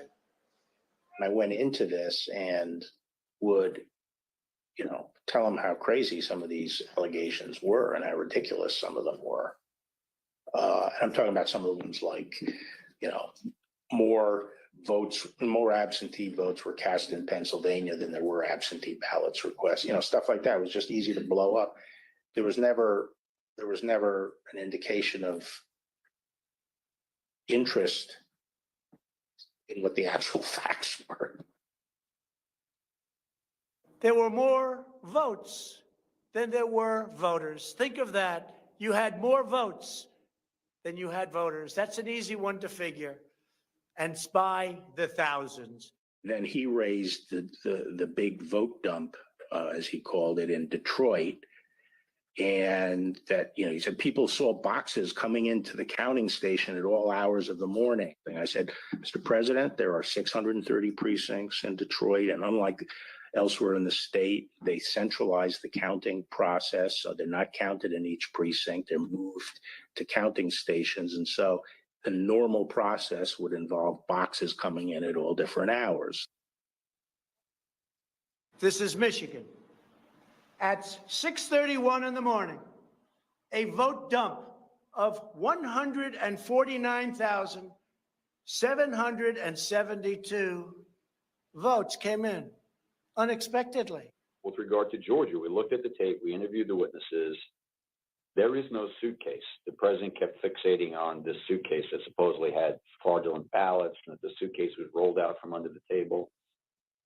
And I said, no, sir, there is no suitcase. You can watch that video over and over. There is no suitcase. There is a wheeled bin where they carry the ballots, and that's just how they move ballots around that facility. There's nothing suspicious about that at all. Election officials pull boxes, Democrats, and suitcases of ballots out from under a table. You all saw it on television. Totally fraudulent. This happened over and over again, and our committee's report will document it. Purposeful lies made in public directly at odds with what Donald Trump knew from unassailable sources, the Justice Department's own investigations and his own campaign. Donald Trump maliciously repeated this nonsense to a wide audience over and over again. His intent was to deceive. President Trump's plan also involved trying to coerce government officials to change the election outcome in the states he lost. He personally reached out to numerous state officials and pressured them to take unlawful steps to alter the election results in those states. These actions, taken directly by the president himself, made it clear what his intentions were: to prevent the orderly transfer of power. We all recall, for example, President Trump's tape-recorded call with Georgia Secretary of State Brad Raffensperger. At the time this call occurred, President Trump had already been told repeatedly by the U.S. Justice Department, by his campaign, and by his advisors that his allegations of fraud in Georgia were false. So, look, all I want to do is this. I just want to find 11,780 votes, which is one more than we have, because we won the state. Look, we need only 11,000 votes. We have far more than that as it stands now. We'll have more and more. So what are we going to do here, folks? I only need 11,000 votes. Fellas, I need 11,000 votes. Give me a break. I just want to find 11,780 votes. That's an extraordinary demand by the president, especially since he already knew from the Justice Department there was no genuine basis for this request. No one could think it would be legal for the Secretary of State to simply find the votes the president needed in order to win. Secretary Raffensperger told the president the truth, that he lost the election in Georgia. But President Trump did not accept that answer. Instead, he suggested that Secretary Raffensperger himself might be prosecuted. That's a criminal offense. And you can't let that happen. That's a big risk to you and to Ryan, your lawyer. That's a big risk. We know that President Trump's White House advisors reacted negatively. Immediately after the call, Cassidy Hutchinson had a conversation with Chief of Staff Mark Meadows. I remember looking at Mark and I said, Mark, he can't possibly think we're going to pull this off. Like, that call was crazy. And he looked at me and just started shaking his head and he was like, no, Cass, he knows it's over. He knows he lost, but we're going to keep trying. There's some good options out there still. We're going to keep trying. This call and other related activity is now the focus of an ongoing criminal investigation in Fulton County, Georgia.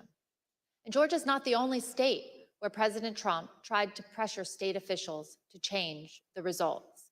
He also attempted to pressure state officials in Arizona, Pennsylvania, and Michigan to change the results in those states as well. While President Trump was pressuring state officials, he was also trying to use the Department of Justice to change the election result. His top officials told him that there was no evidence to support his claims of fraud, but he didn't care. As he told them, just say the election was corrupt and leave the rest to me and the Republican congressmen. When these officials would not do what he said, President Trump embarked in an effort to install Jeff Clark as acting attorney general, solely because he would do what others in the department would not do. We know that Trump was doing so for a specific purpose, so Clark could corruptly employ the Justice Department's authority to help persuade the states to flip electoral votes. For example, when Richard Donahue and Jeff Rosen, both appointed by President Trump, learned of Mr. Clark's proposal, here's why they said they forcefully rejected it. And I recall toward the end saying, what you're proposing is nothing less than the United States Justice Department meddling in the outcome of a presidential election. But more importantly, this was not based on fact. This was actually contrary to the facts as developed by department investigations over the last several weeks and months. So I responded to that, and for the department to insert itself into the political process this way, I think would have had grave consequences for the country. It may very well have spiraled us into a constitutional crisis. We know from our investigation that President Trump offered Jeff Clark the position of acting attorney general, and that Jeff Clark had decided to accept it. The only reason this ultimately did not happen is that the White House counsel and a number of Justice Department officials confronted the president in the Oval Office and threatened mass resignations. And then, and I said something to the effect of, you're going to have a huge personnel blowout within hours because you're going to have all kinds of problems with resignations and other issues. And that's not going to be in anyone's interest. The president ultimately relented only because the entire leadership of the Department of Justice, as well as his White House counsel, threatened to resign. Mr. Chairman, I yield back. Gentlewoman yields back. The chair recognizes the gentlewoman from Florida, Mrs. Murphy, for an opening statement. Thank you, Mr. Chairman. President Trump's efforts to unlawfully overturn the results of the 2020 election were not limited to the big lie and pressuring state officials and the Department of Justice officials. Another key part of the president's effort was a scheme to assemble fake electors to cast false electoral votes in the states that President Trump lost. This was something done not only with the president's knowledge, but also with his direct participation. Ronna McDaniel, chair of the Republican National Committee, testified before this committee that President Trump and his attorney, Dr. Jon Eastman, called her and asked her to arrange for the fake electors to meet and rehearse the process of casting their fake votes. When I received the call, again, I don't remember the exact date, It was from the White House switchboard, and it was President Trump who had contacted me. And did President Trump have anyone else on the line with him?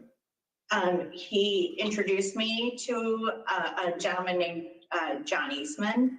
So I vaguely remember him mentioning that he was a professor, and then essentially he turned the call over to Mr. Eastman, who then proceeded to talk about the importance of the RNC helping the campaign gather these contingent electors in case any of the legal challenges that were ongoing changed the result of any of the states.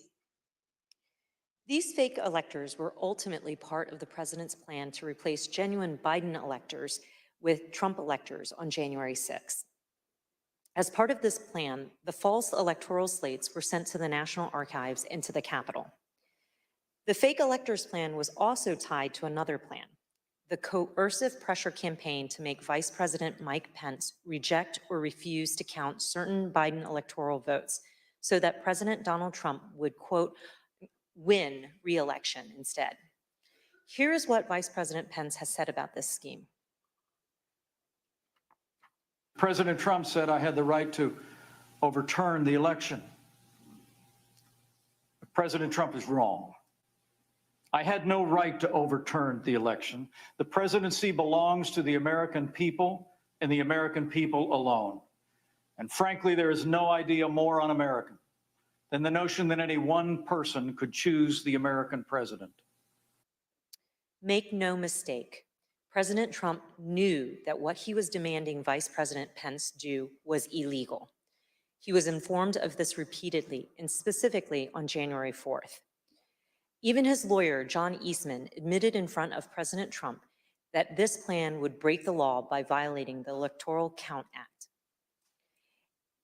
Did Jon Eastman ever admit, as far as you know, in front of the president, that his proposal would violate the Electoral Count Act?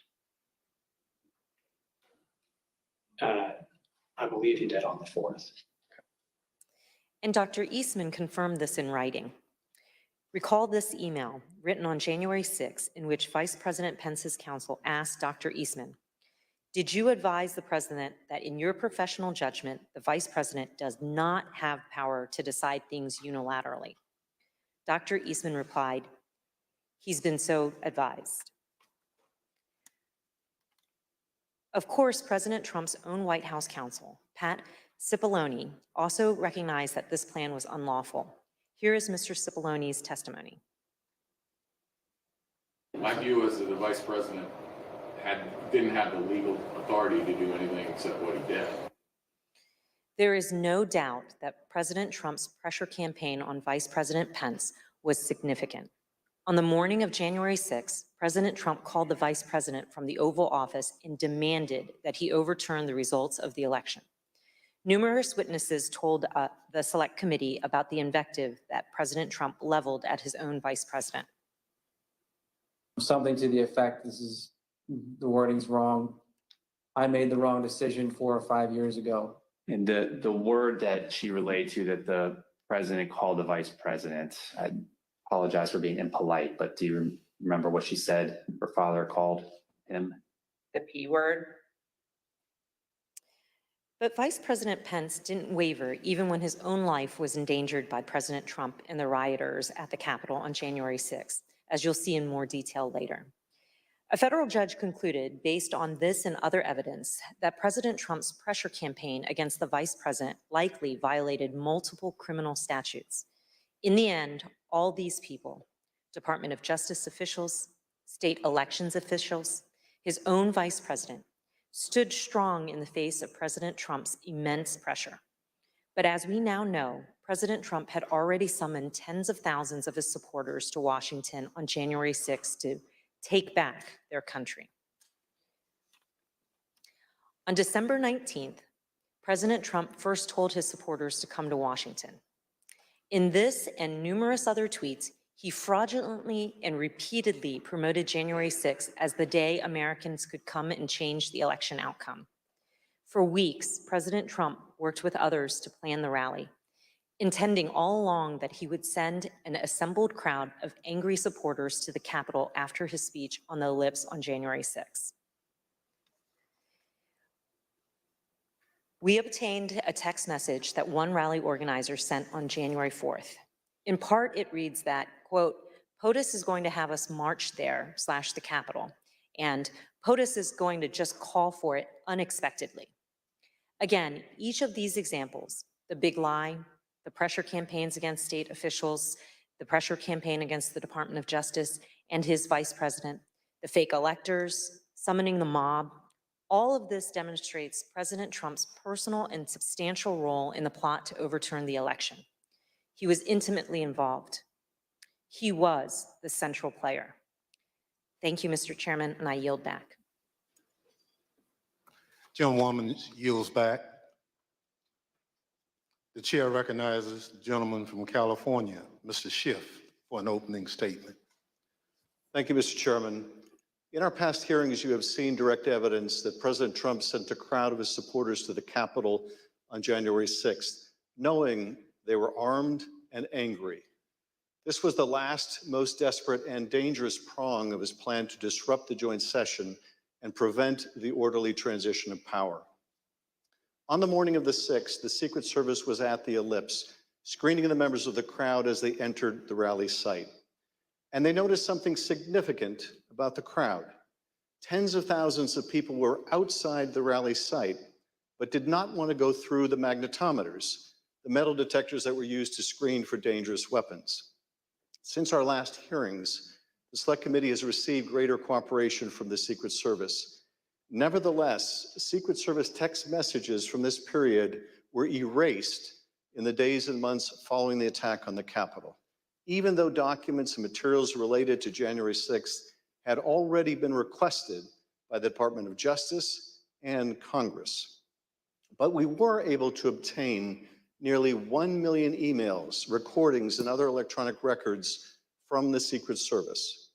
Over the month of August, the Select Committee began its review of hundreds of thousands of pages and multiple hours of that material, providing substantial new evidence about what happened on January 6th and the days leading up to it.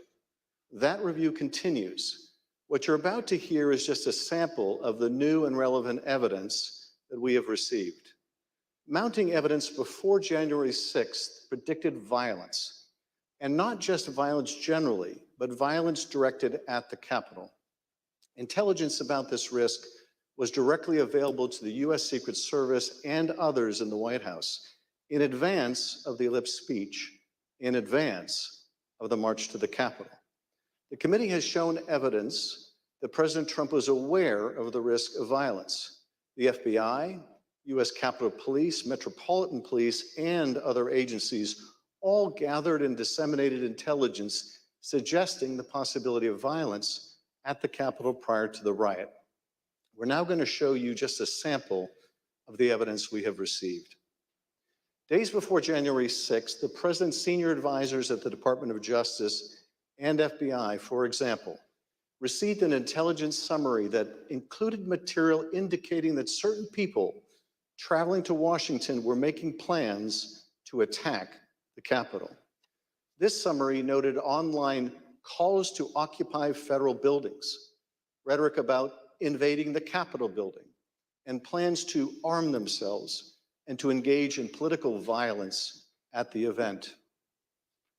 Other agencies were also hearing predictions suggesting possible violence at the Capitol.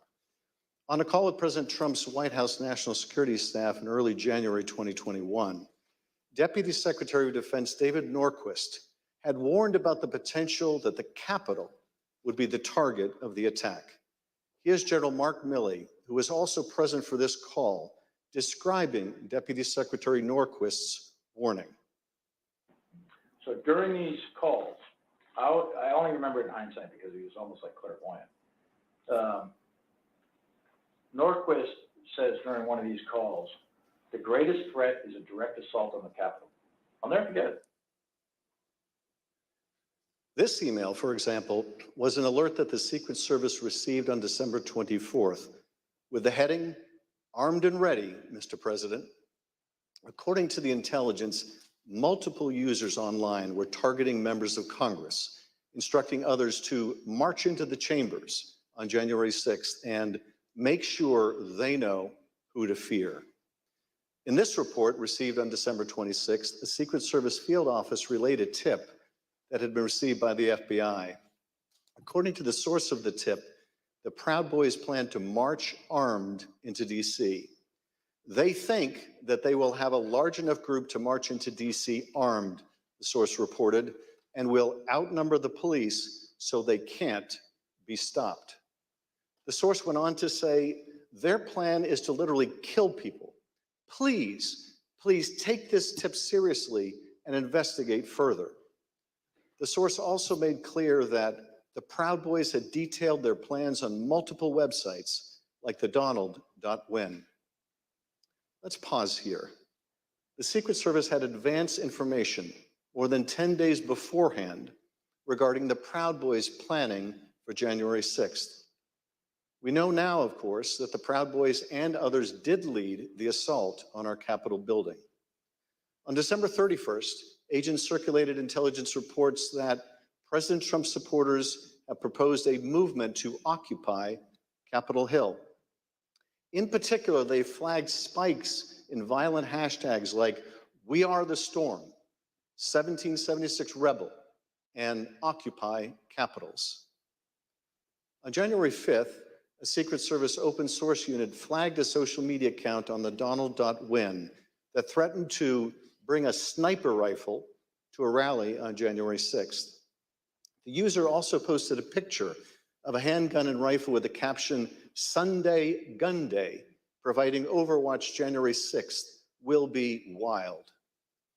Later, on the evening of January 5th, the Secret Service learned during an FBI briefing that right-wing groups were establishing armed QRFs, or quick reaction forces, readying to deploy for January 6th. Groups like the Oath Keepers were standing by at the ready should POTUS request assistance. By invoking the Insurrection Act, agents were informed. As we all know now, the Oath Keepers did play a specific role on January 6th and had stashed weapons in Virginia for further violence that evening. Also on that day, the Secret Service was readying its security precautions for the president's speech at the Ellipse the next day. A Secret Service deputy chief instructed agents to add certain objects to the list of items that would be prohibited at the rally site, including ballistic vests, tactical vests, armored or not, and ballistic helmets.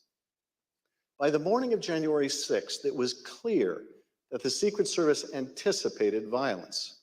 It felt like the calm before the storm, one agent predicted in a Protective Intelligence Division chat group.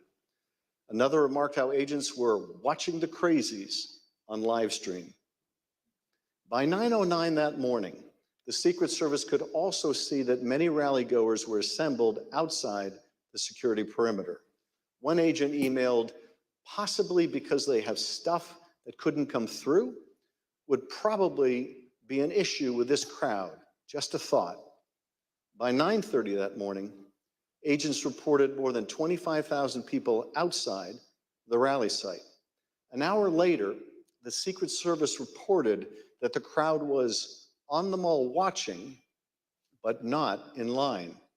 The head of the President's Secret Service Protective Detail, Robert Engel, was specifically aware of the large crowds outside the magnetometers. He passed that information along to Tony Ornato, who worked for Mark Meadows in the Chief of Staff's office. The documents we obtained from the Secret Service make clear that the crowd outside the magnetometers was armed and the agents knew it. Take a look at what they were seeing and hearing on the ground. One report from the rally site at 7:58 a.m. said, some members of the crowd are wearing ballistic helmets, body armor, carrying radio equipment, and military-grade backpacks. Another from 9:30 a.m. said that there were possibly OC spray, meaning pepper spray, and or plastic riot shields. At 11:23 a.m., agents also reported possible armed individuals, one with a Glock, one with a rifle. Over the next hour, agents reported Possible man with a gun reported. Confirmed pistol on hip located in a tree. And one detained at 14th and I Street Northwest. Individual had an assault rifle on his person. Minutes before President Trump began his speech, members of the Federal Protective Service, an agency tasked with protecting federal buildings, were alerted about an arrest of a protester with a gun on his waistband. And during the speech, the weapons-related arrests continued. At 12:13 p.m., United States Park Police arrested a man with a rifle in front of the World War II memorial. These agents remarked on the number of weapons that had been seized that day, speculating that the situation could get worse. With so many weapons found so far, you wonder how many are unknown, one agent wrote at 12:36 p.m. Could be sporty after dark. At 12:47 p.m., another agent responded, no doubt. The people at the Ellipse said they are moving to the Capitol after the POTUS speech. As the documents we received make clear, the Secret Service was aware of weapons possessed by those gathered at rallies in DC as early as the evening before. Take this document, for instance, which details multiple arrests in the crowds demonstrating on January 5th. Those arrests were for weapons offenses, handguns, high-capacity feeding devices, ammunition. What the Secret Service saw on the 6th was entirely consistent with the violent rhetoric circulating in the days before the joint session on pro-Trump websites, at times amplified by the president's own advisors. On one of these sites, as you've heard, one of those was called the Donald.win. The Select Committee has obtained a text message that Jason Miller, a senior communications advisor, sent to Mark Meadows less than a week before January 6th. I got the base fired up, he wrote in all caps. He sent a link to this page on the Donald.win. The linked webpage had comments about the joint session of Congress on January 6th. Take a look at some of those comments. Gallows don't require electricity. If the filthy commie maggots try to push their fraud through, there will be hell to pay. Our lawmakers in Congress can leave one of two ways. One, in a body bag. Two, after rightfully certifying Trump the winner. Mr. Miller claimed that he had no idea about the hundreds of comments like these in the link that he sent to Mark Meadows. If I had seen something like that, I probably would have flipped it to someone at the White House. Or if I had seen some of that nature, I would have said, we got to flag this for Secret Service or something of that nature. But the Trump administration was aware of this type of violent rhetoric prior to January 6th.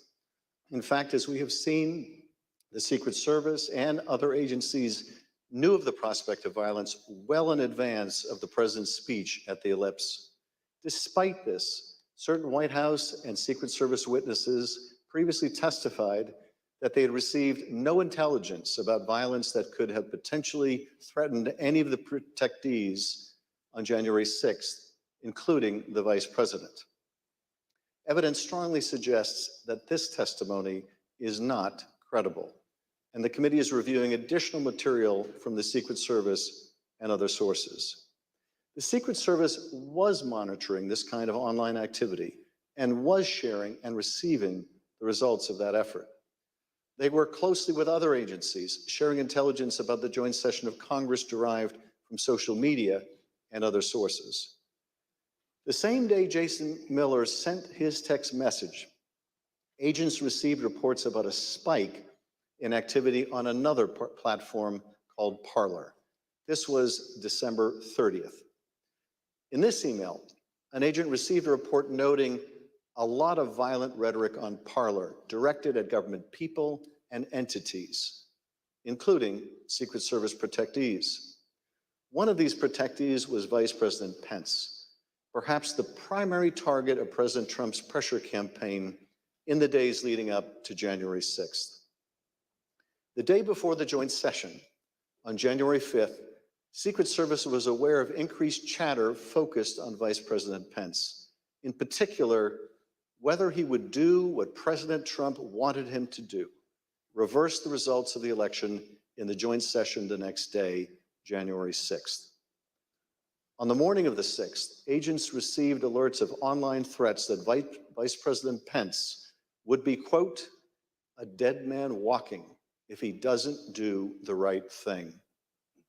Another agent reported, quote, I saw several other alerts saying they will storm the Capitol if he doesn't do the right thing.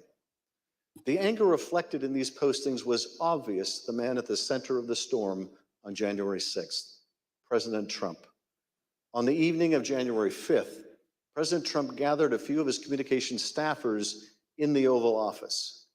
The door was open, allowing the president and others assembled there to hear the sounds of the crowd gathered at Freedom Plaza just a few blocks from the White House.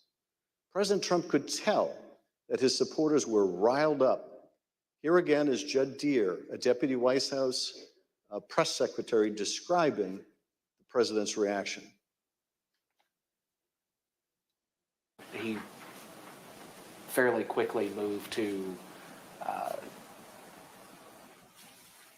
how fired up the crowd is or was going to be. And what did he say about it? Just that they were fired up. They were angry. They feel like the election had been stolen, that the election was rigged, that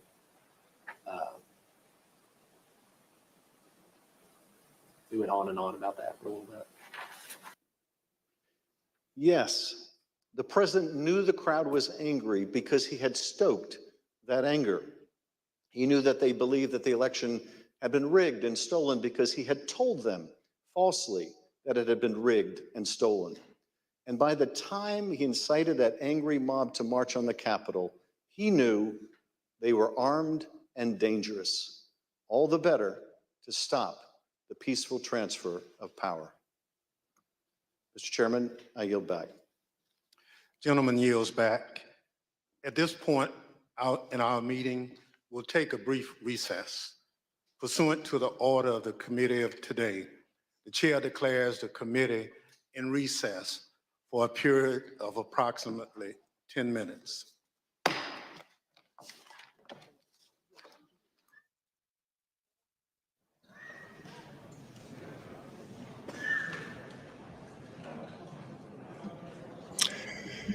Well. No, it's a break.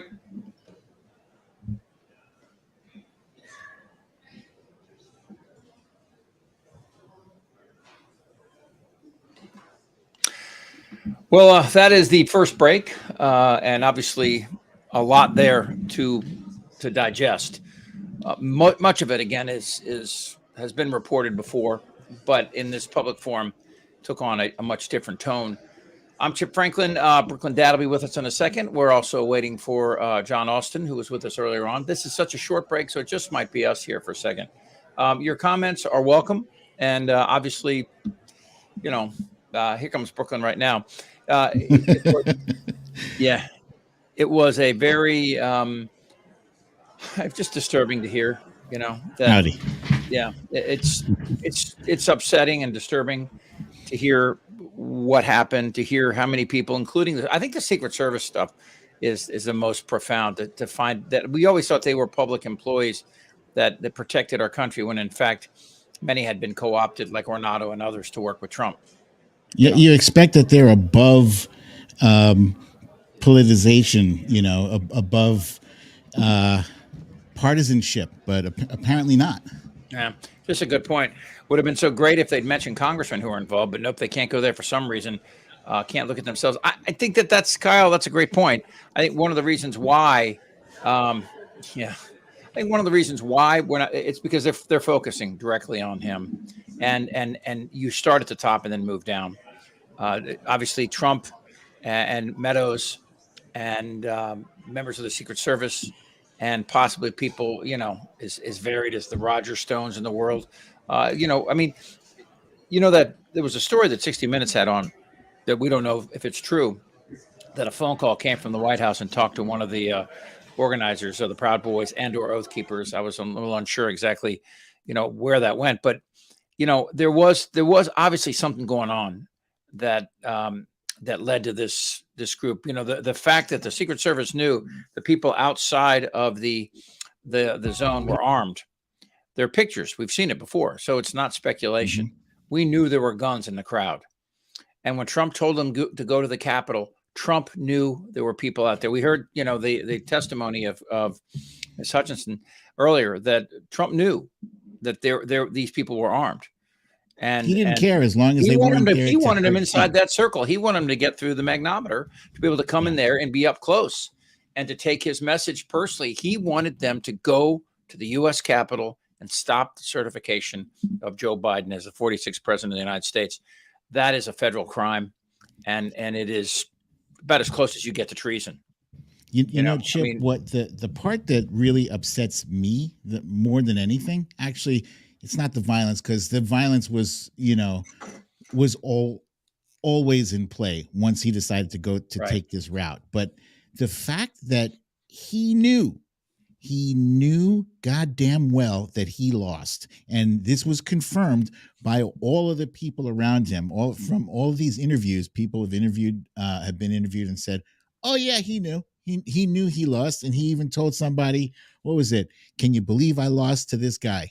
Right? No, he knew. He of course he knew, but there was no reason. Full ahead with the big lie and stoked. That's the part that really fucking gets me, because at the end of the day, every single, I don't know if you've seen this video clip that shows every presidential contender who lost the election peacefully transferring power, except for that jackass, except for him.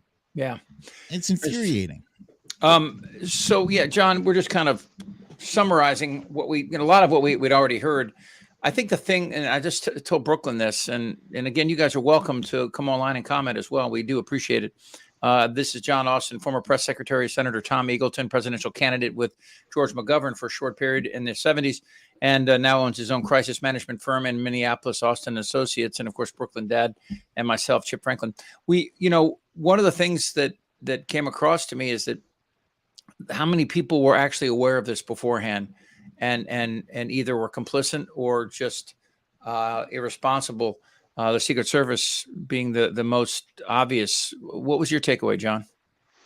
Well, I think the committee is doing a nice job of sort of tying this all together, right? I mean, it's been a couple of months since the last hearing, and it's good to be reminded that at the center of all this, whatever thread you pull on, sooner or later that thread leads back to the Oval Office. And I think they're doing a nice job of illustrating that over and over again. But I think America's still waiting for the smoking gun, right? John, there's something about that I've known, and you together, we've known prosecutors and attorneys over the years, and that take pride in their dispassionate display of the facts. At some point, I feel that most Americans want to hear somebody go, what the fuck is going on here? God damn it. I mean, people, I mean, the language, or the least that, because when Schiff is explaining this to me, it's almost like he's talking to my mom, how, my grades could get better if I just, studied a little harder. I mean, this, and believe me, I heard that many times, but this is,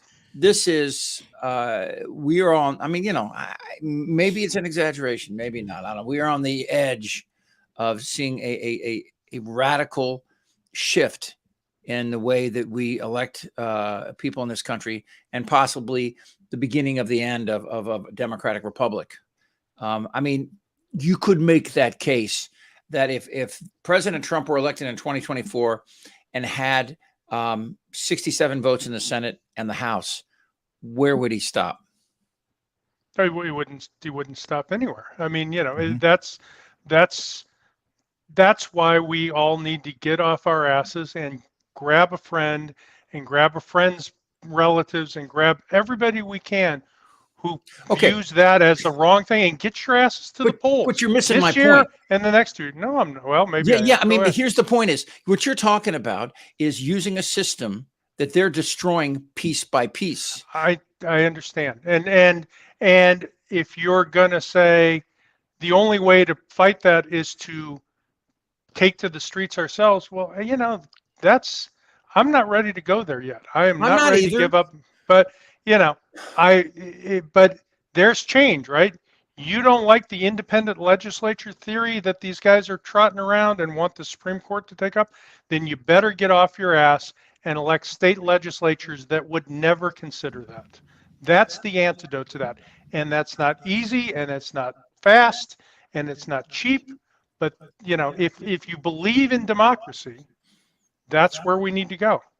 There's a case Here's headed another- to the Supreme Court questioning the prior court's ruling on satire and parody, meaning that what we do on Twitter and what they do on SNL and everything else could be subject to a violation of federal law. This is so close to insanity that you can smell it. And the wind's not even blowing in this direction. Let me say another thing that kind of really irritates me. I see this a lot on Twitter where people are saying, "Oh, nobody cares about January 6th. That happened so long ago.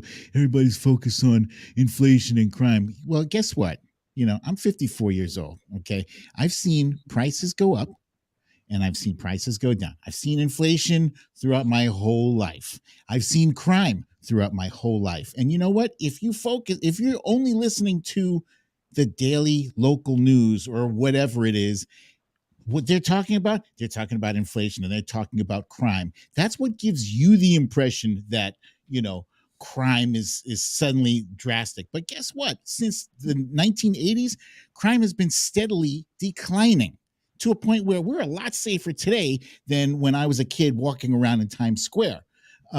My point is this: democracy. I've never in my 54 years of life, have I ever seen a fucking angry crowd rush the U.S. Capitol armed with flagpoles and fire extinguishers, bashing cops upside the head to prevent the peaceful transfer of power. I have never seen that before. Thousands and millions of people allowed themselves to be gaslighted to the point where they are trying to execute a coup. Yeah. John, did I ever tell you the story of when I went to Blessed Sacrament High School in Alexandria, Virginia, which is about, as a crow flies, maybe 10 miles from the U.S. Capitol. And we went to see Tip O'Neill, and we went into his office. And all I remember is I was young, 11, 12, something like that. And all I remember is, he had that command of that room. Every kid shut up when he was in there talking. And later we were all eating lunch, 16 or 17 of us, on the steps of the U.S. Capitol, like you could back then, right? And he saw us walking by and came over and told the story of the War of 1812 and 1814, how they burned the White House. And when the troops moved on the Capitol, we defended the Capitol. The version of the Capitol Hill police then fought and defended the U.S. Capitol. I only imagine what Tip O'Neill and members of that particular House of Representatives would think, looking at the events of January 6th. I worked on the Hill a long time ago, but I don't think this has changed in some respects. There are a lot of people in that institution who care deeply about it, not just because it's a prestigious job or it's a familiar landmark or anything, but because of the tradition that really kind of seeps out of every brick. Bureaucrats who grew up around him, right, John? Well, no, but not just people who believe that the institution matters and it's important, and they're in pain when it doesn't work well. And I know those people were just horrified watching what happened there. And some of them had to literally run for their lives that day to do that. But I said to my wife, who was watching January 6th, she said, "What's going to happen?" I said, "I don't know what's going to happen, but I know one thing for sure. The Congress is coming back and they're going to certify today, because the one thing you can do to, I think, bring Republicans and Democrats together is assault the institution." And that's what you saw that night. Now, that effect started to fade on the right side when the sun came up. But that night, there was an angry, pissed off, united, except for a few, Congress saying, "You know what? You come and you shit in the floor of our house. We're not going to stand for that." So, It was short-lived, John. It was short-lived. It didn't, you know, we went from they're fucking trying to kill me, Kevin McCarthy, on January 6th to a week later, you know, my friend Kevin down at Mar-a-Lago. Yeah. I talked to Eric Swalwell, who, while hiding on the floor, called his wife, who was giving the kids a bath, and tried to explain to her. And she, of course, you know, they were all freaking out. And he was on the short list. Believe me, if they'd have caught Swalwell, they would have hurt him bad. Listen, the country, and particularly the people who were there on January 6th, are lucky that none of the mob came face to face with a protectee under the Secret Service's protection, because I guarantee you the body count would have been much, much higher, because those guys and women, they're men and women, are they're fanatical about their protectees. John, it would have been horrific. If you remember, and I don't know if it's anecdotal or not, because it's never really been confirmed, Pence, when he was out on that loading dock, would not get into a car with drivers he did not recognize. Well, because again, they're fanatical about their protectees, and you can set aside whether that was the Secret Service bending to Trump's will or not. The Secret Service mindset is safety of my protectee at all costs. And yeah, I think as General Kellogg said in the aftermath, they would have put him on a plane and flown him to Alaska, because that's where they thought he would have been safe. And, you know, I don't have much I praise Mike Pence for, but that day he stood up, and he ought to get credit for that, because he said, I'm not getting in the car because we're going to finish this thing. Yeah, but that was only after a long conversation, apparently, with Dan Quayle, who talks senses, and, you know, the guy that, you know, wisdom comes from unexpected places sometimes. Yeah. You know, even Dan Quayle is right twice a day, as my father would have said. I just, you know, again, I'm not calling for violence when I say I want passion. And I appreciate, and I have great appreciation for Garland's sober approach to this, as well as I do the January 6th committee. I think what they're doing is a great work for our country. That said, I'm like a lot of people. I can only take so much more, dude. I can only take so much more Marjorie Taylor Greene and Lauren Boebert and Matt Gaetz and Hawley and Gosar and these other just, I don't want to say the words that are in my head. Right. I can only handle so much more, and to listen to them without getting out of my seat and standing in their face. And I think a lot of Americans are getting close to that right now. I'm not talking civil war. I'm talking about people just screaming from the top of their lungs. Well, you know, when I hear people like Bill Maher on his show say, oh, you got to respect them, you can't hate the people that voted for Trump. I believe that in the beginning, but with the mounting evidence that they have in front of them, that what has occurred, it now threatens not just American lives and our democracy, but possibly the near future of this planet. Well, yeah, but I hear all that, and I'm frustrated too. But, you know, let's use a number that the fat man loves to throw out. 71 million people voted for him, and you can talk to your blue in the face about why that vote was wrongly cast and all that, but they did. And I just don't see a path forward if we say to 71 million Americans and a few more that we're done with you. Well, that's another question to get to. They're coming back right now, John, but how many of those people were checkbook Trumpers? Right? I mean, you're right. But I think those people are accountable too. All right, talk to you later. John, hopefully you can join us. We're going to be back with you at the end of this and give a little summary of what we've seen. Thanks, everybody. I'll be there if I can. See you. Chair recognizes the gentleman from California, Mr. Aguilar, for an opening statement. Thank you, Mr. Chairman. In the morning of January 6th, President Trump knew that the crowd was angry. He knew that they were armed and dangerous, and he knew that they were going to the Capitol. It's important to understand the lengths the president was willing to go to physically be at the Capitol, because it was part of his strategy to disrupt Congress and to stay in power. As the time for the Ellipse rally approached, an email was circulated among intelligence officials, including Secret Service intelligence official, attaching communications among rallygoers that specifically contemplated violence. Trump has given us marching orders. One post on the Donald.Win wrote, basically, if you're east of the Mississippi, you can and should be there. Advance on the Capitol. Keep your guns hidden. Don't fuck around. Full kits, 180 rounds minimum for main rifle, another 50 for sidearm per person. What is clear from this record is that the White House had more than enough warning to warrant stopping any plan for an ellipse rally, and certainly for stopping any march to the Capitol. And as evidence from our prior hearings has suggested, the president was aware of this information. But despite awareness of the potential for violence and weapons among the crowd, the ellipse event nevertheless went forward, and Donald Trump instructed the angry crowd, some of whom were armed, to march to the Capitol. As my colleague Mr. Schiff just described, the Secret Service reported that thousands in the crowd near the Washington Monument would not enter the rally area because magnetometers used in screening attendees would detect any prohibited items they carried. Mr. Trump knew this. His Secret Service had told him about it that morning. Even in spite of these warnings, Cassidy Hutchinson overheard the president say this shortly before he took stage. He wanted it full, and he was angry that we weren't letting people through the mags with weapons, what the Secret Service deems as weapons and our weapons. I was in the vicinity of a conversation where I overheard the president say something to the effect of, you know, I don't effing care that they have weapons. They're not here to hurt me. Take the effing mags away. Let my people in. They can march to the Capitol from here. Let the people in. Take the effing mags away.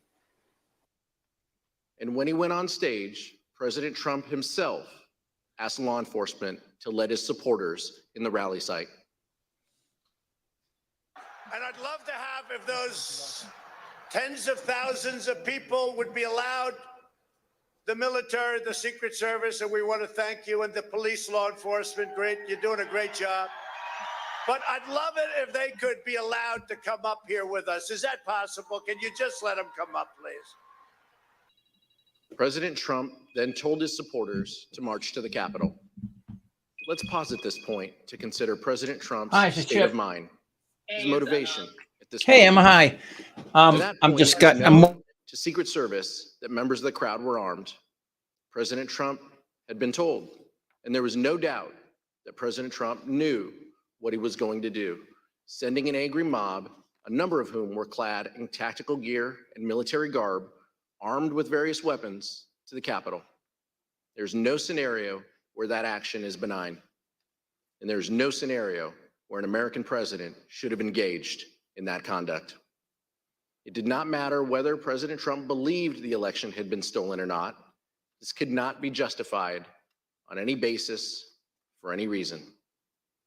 You may also recall testimony from our summer hearings regarding Mr. Trump's efforts to lead the mob to the Capitol himself in his angry altercation in the presidential SUV when the Secret Service told him it was far too dangerous for him to go. As we detailed in testimony from the Metropolitan Police and White House personnel during our July 21st hearing, information about the altercation was widely known. So widely known that one former White House employee with national security responsibilities explained that this information was in fact water cooler talk in the White House complex.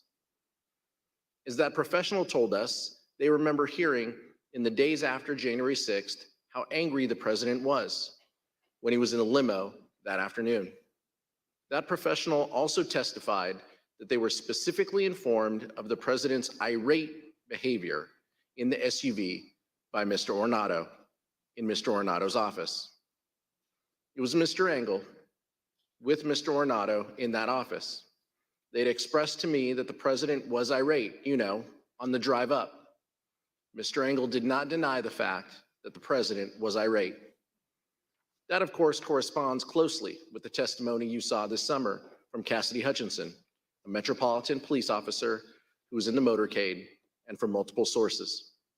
Additionally, after concluding its review of the voluminous additional Secret Service communications from January 5th and January 6th, the committee will be recalling witnesses and conducting further investigative depositions based on that material.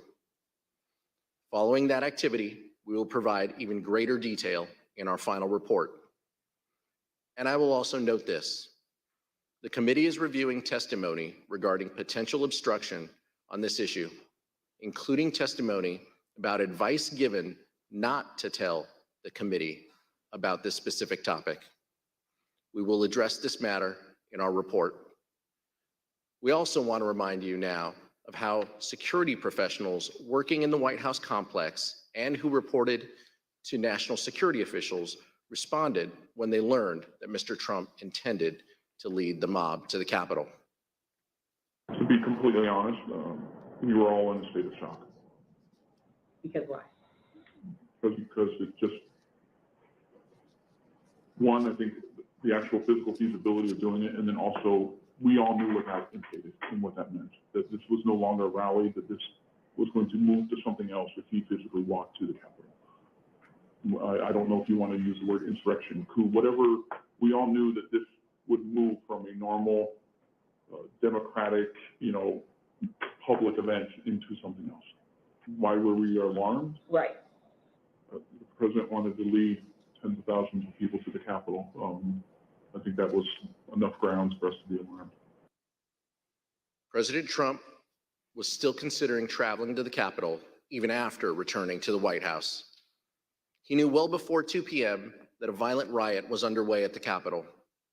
He was aware of the ongoing lawlessness, but his motorcade was held on West Executive Avenue outside the White House because he still wanted to join the crowd. Here's Kayleigh McEnany, the White House press secretary, describing an exchange she had with the president as soon as he arrived back at the White House. So to the best of my recollection, I recall him being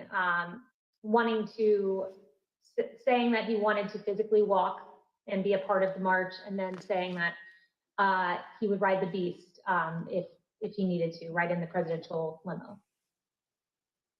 From the Secret Service, the Select Committee has also obtained important new evidence on this issue. It shows how frantic this hour must have been for the Secret Service, scrambling to get the President of the United States to back down from a dangerous and reckless decision that put people in harm's way. Take a look at the Secret Service email from 1:19 p.m. on January 6th, the minute that President Trump got out of the presidential vehicle back at the White House. As soon as the president left his motorcade, leadership from the Secret Service contacted Bobby Engel, the lead agent for the presidential detail, and warned him that they were, quote, concerned about an OTR, an off-the-record movement to the Capitol. The people sworn to protect the safety of the President of the United States and who routinely put themselves in harm's way were convinced that this was a bad idea. Secret Service documents also reveal how agents were poised to take President Trump to the Capitol later that afternoon. Agents were instructed to don their protective gear and prepare for a movement. A few minutes later, they were told the president would leave for the Capitol in 2 hours. It wasn't until 1:55 p.m. that the president's lead Secret Service agent told them to stand down. We are not doing an OTR to the Capitol. By then, rioters had breached the Capitol and were violently attacking the efforts of the brave men and women in law enforcement trying to resist the mob. President Trump may not have gone to the Capitol on January 6th, but what he did from the White House cannot be justified. While congressional leaders, both Democrats and Republicans, worked with Vice President Pence to try and address the violence, President Trump refused urgent pleas for help from nearly everyone around him. And what he did do only made the situation worse. Mr. Chairman, I yield back. The gentleman yields back. The chair recognizes the gentleman from Maryland, Mr. Raskin, for an opening statement. Thank you, Mr. Chairman. The president was still exhorting his supporters at the Ellipse to go fight like hell at 12:50, around the time that the first wave of rioters first breached barricades defending the Capitol. Secret Service documents we recently received give a timeline of precisely what the White House knew and when. At 1:19, the President's Emergency Operations Center sent an email to Secret Service, national security, and military advisors to the President and Vice President, informing them that, quote, hundreds of Trump supporters stormed through metal barricades at the back of the Capitol building about 1 p.m. Wednesday, running past security guards and breaking fences. When the President returned to the White House around 1:20, he entered the Oval Office and was told right then about the onset of violence at the Capitol. From that point until approximately 4 p.m., over the next 2 hours and 40 minutes, the President stayed in the White House dining room attached to the Oval Office and watched this unprecedented assault take place at the Capitol. We have testimony from several members of the President's White House staff establishing that President Trump refused entreaties from his closest advisors and family members to tell his supporters to stand down and leave the Capitol. Here's the testimony of President Trump's White House counsel, Pat Cipollone. I can't talk about conversations with the president, but I can generically say that I said, you know, people need to be told, there needs to be a public announcement fast that they need to leave the Capitol. And Pat, could you let us know approximately when you said that? Approximately when? Almost immediately after I found out people were getting into the Capitol or approaching the Capitol in a way that was violent. You on the staff did not want people to leave the Capitol. On the staff? In the White House. I can't think of anybody, you know, on that day who didn't want people to get out of the Capitol once the, you know, particularly once the violence started. No. I mean,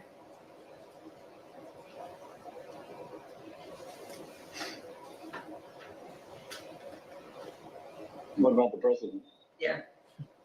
Well, she said the staff. So I answered. No, I said in the White House.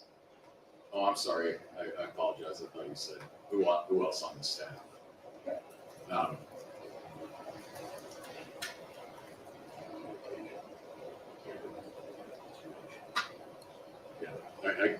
I can't reveal communications, but obviously I think, you know,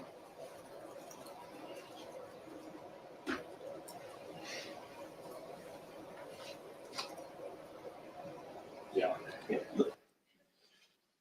Mr. Cipollone's testimony is corroborated by multiple other White House staff members, including Cassidy Hutchinson. Here's Ms. Hutchinson describing what she heard from Mark Meadows. He had said something to the effect of, you know, you heard him, Pat. He doesn't want to do anything more. He doesn't think they're doing anything wrong.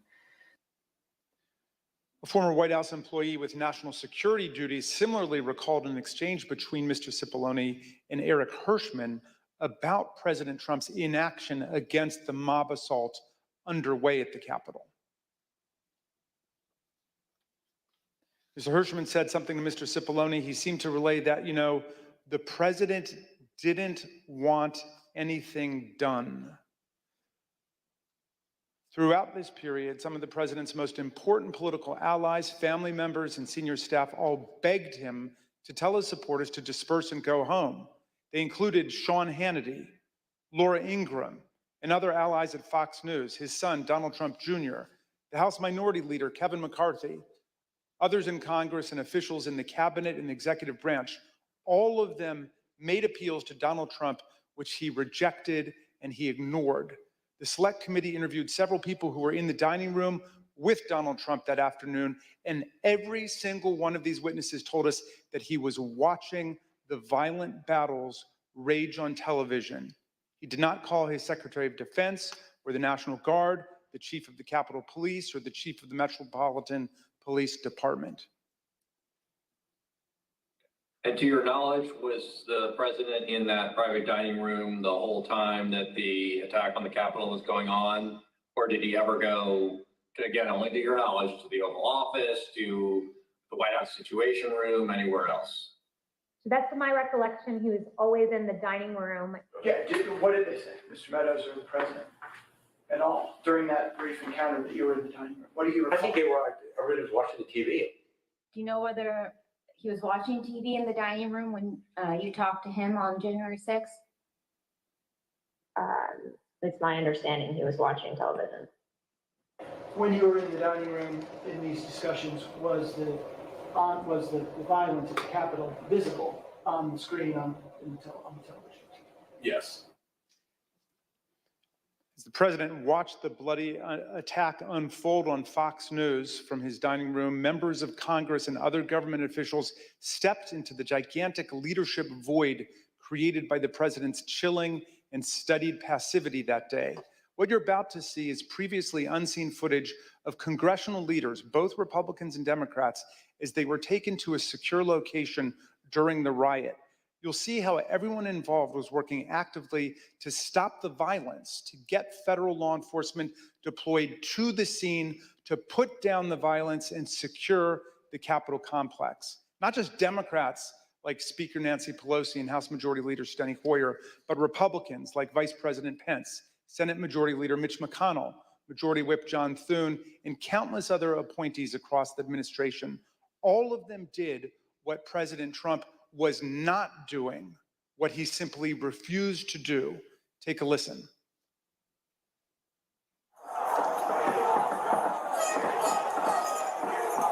We're starting to get surrounded. They're taking the north front scaffolding. Unless we get more munitions, we're not going to be able to hold. The door has been breached, and people are gaining access into the Capitol. Yeah, but you know what? We have got to finish the proceedings, or else it will have a complete victory. Senator Schumer is at a secure location, and they're locked down in the Senate. There has to be some way we can maintain the sense that people have that there's some security or some confidence that government can function and that we can elect the president of the United States. Did we go back into session? We did go back into session, but now apparently everybody on the floor is putting on tear gas masks to prepare for a breach. Well, I'm trying to get more information. They're putting on their tear gas masks. I can't. We need an area for the House members. They're all walking over now through the tunnels.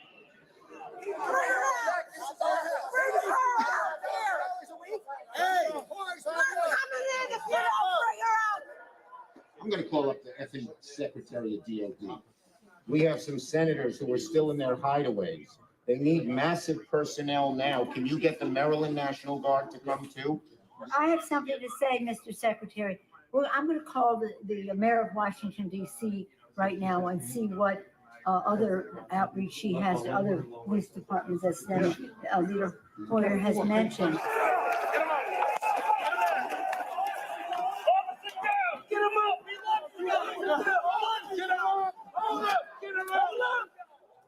Hi, Governor. This is Nancy. Governor, I don't know if you have been approached about the Virginia National Guard. Mr. Hoyer was speaking to Governor Hogan, but I still think you probably need the okay of the federal government in order to come into another jurisdiction. Thank you. Oh my gosh, they're just breaking windows, they're doing all kinds of, it's really, that they said somebody was shot. It's just horrendous, and all at the instigation of the President of the United States. Okay, thank you, Governor. I appreciate what you're doing, and if you don't mind, I'd like to stay in touch. Thank you. Okay. Thank you. Bye-bye. Virginia Guard has been called in. You know, I'm just talking to Governor Northam, and what he said is they sent 200 state police and a unit of the National Guard. They're breaking windows and going in, obviously ransacking our offices and all the rest of that. That's nothing. The concern we have about personal harm, personal safety is, it just transcends everything. But the fact is, on any given day, they're breaking the law in many different ways. And quite frankly, much of it at the instigation of the President of the United States. And now, if he could at least somebody. Yeah, why don't you get the president to tell them to leave the Capitol, Mr. Attorney General, in your law enforcement responsibility? A public statement, they should all leave.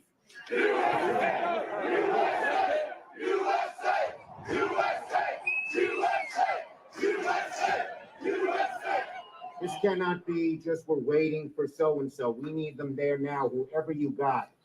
You have, Okay. you also have troops, this is Steny Hoyer, troops. Okay, so we have a little Fort bit of time McNair, to make that decision. Andrews Air Force Base, All right, other military bases. thank you. We Thanks, need Paul. Bye. active duty National Guard. How soon in the future can you have the place evacuated, cleaned out? I don't want to speak for the leadership that's going to be responsible for executing the operation. So I'm not going to say that because they're on the ground and they're the Or just pretend for a moment it was the Pentagon or the White House or some other entity that was under siege. And let me say, you can logistically get people there as you make the plan.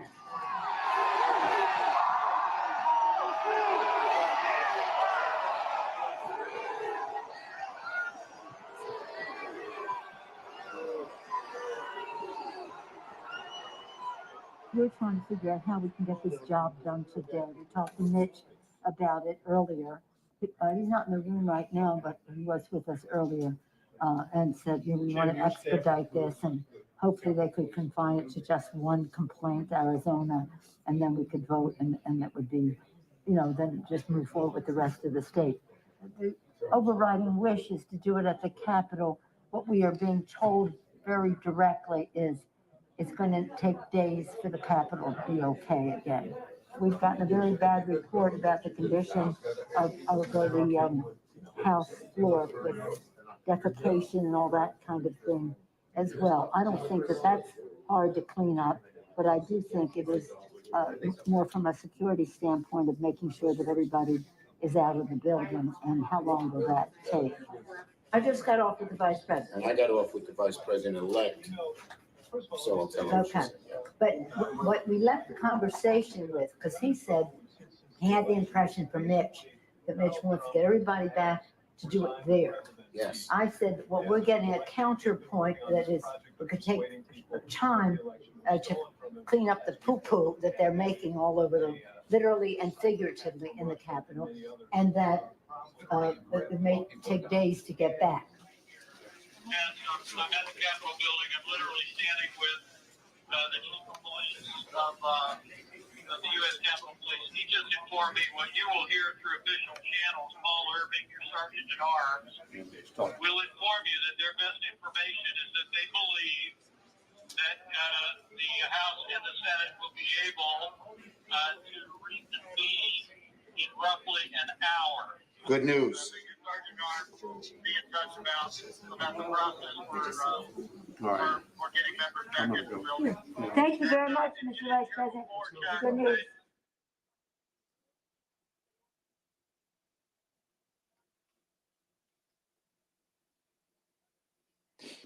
In this video, you just saw Senator Chuck Schumer urging Acting Attorney General Jeff Rosen to get President Trump to call off the rioters. Of course, Acting AG Rosen did take action to defend the government, as did many other officials, but congressional leadership recognized on a bipartisan basis that President Trump was the only person who could get the mob to end its violent siege of the Congress, leave the Capitol, and go home. Here's Senator McConnell speaking after January 6th about how President Trump abandoned his duties and failed to do his job. It was obvious that only President Trump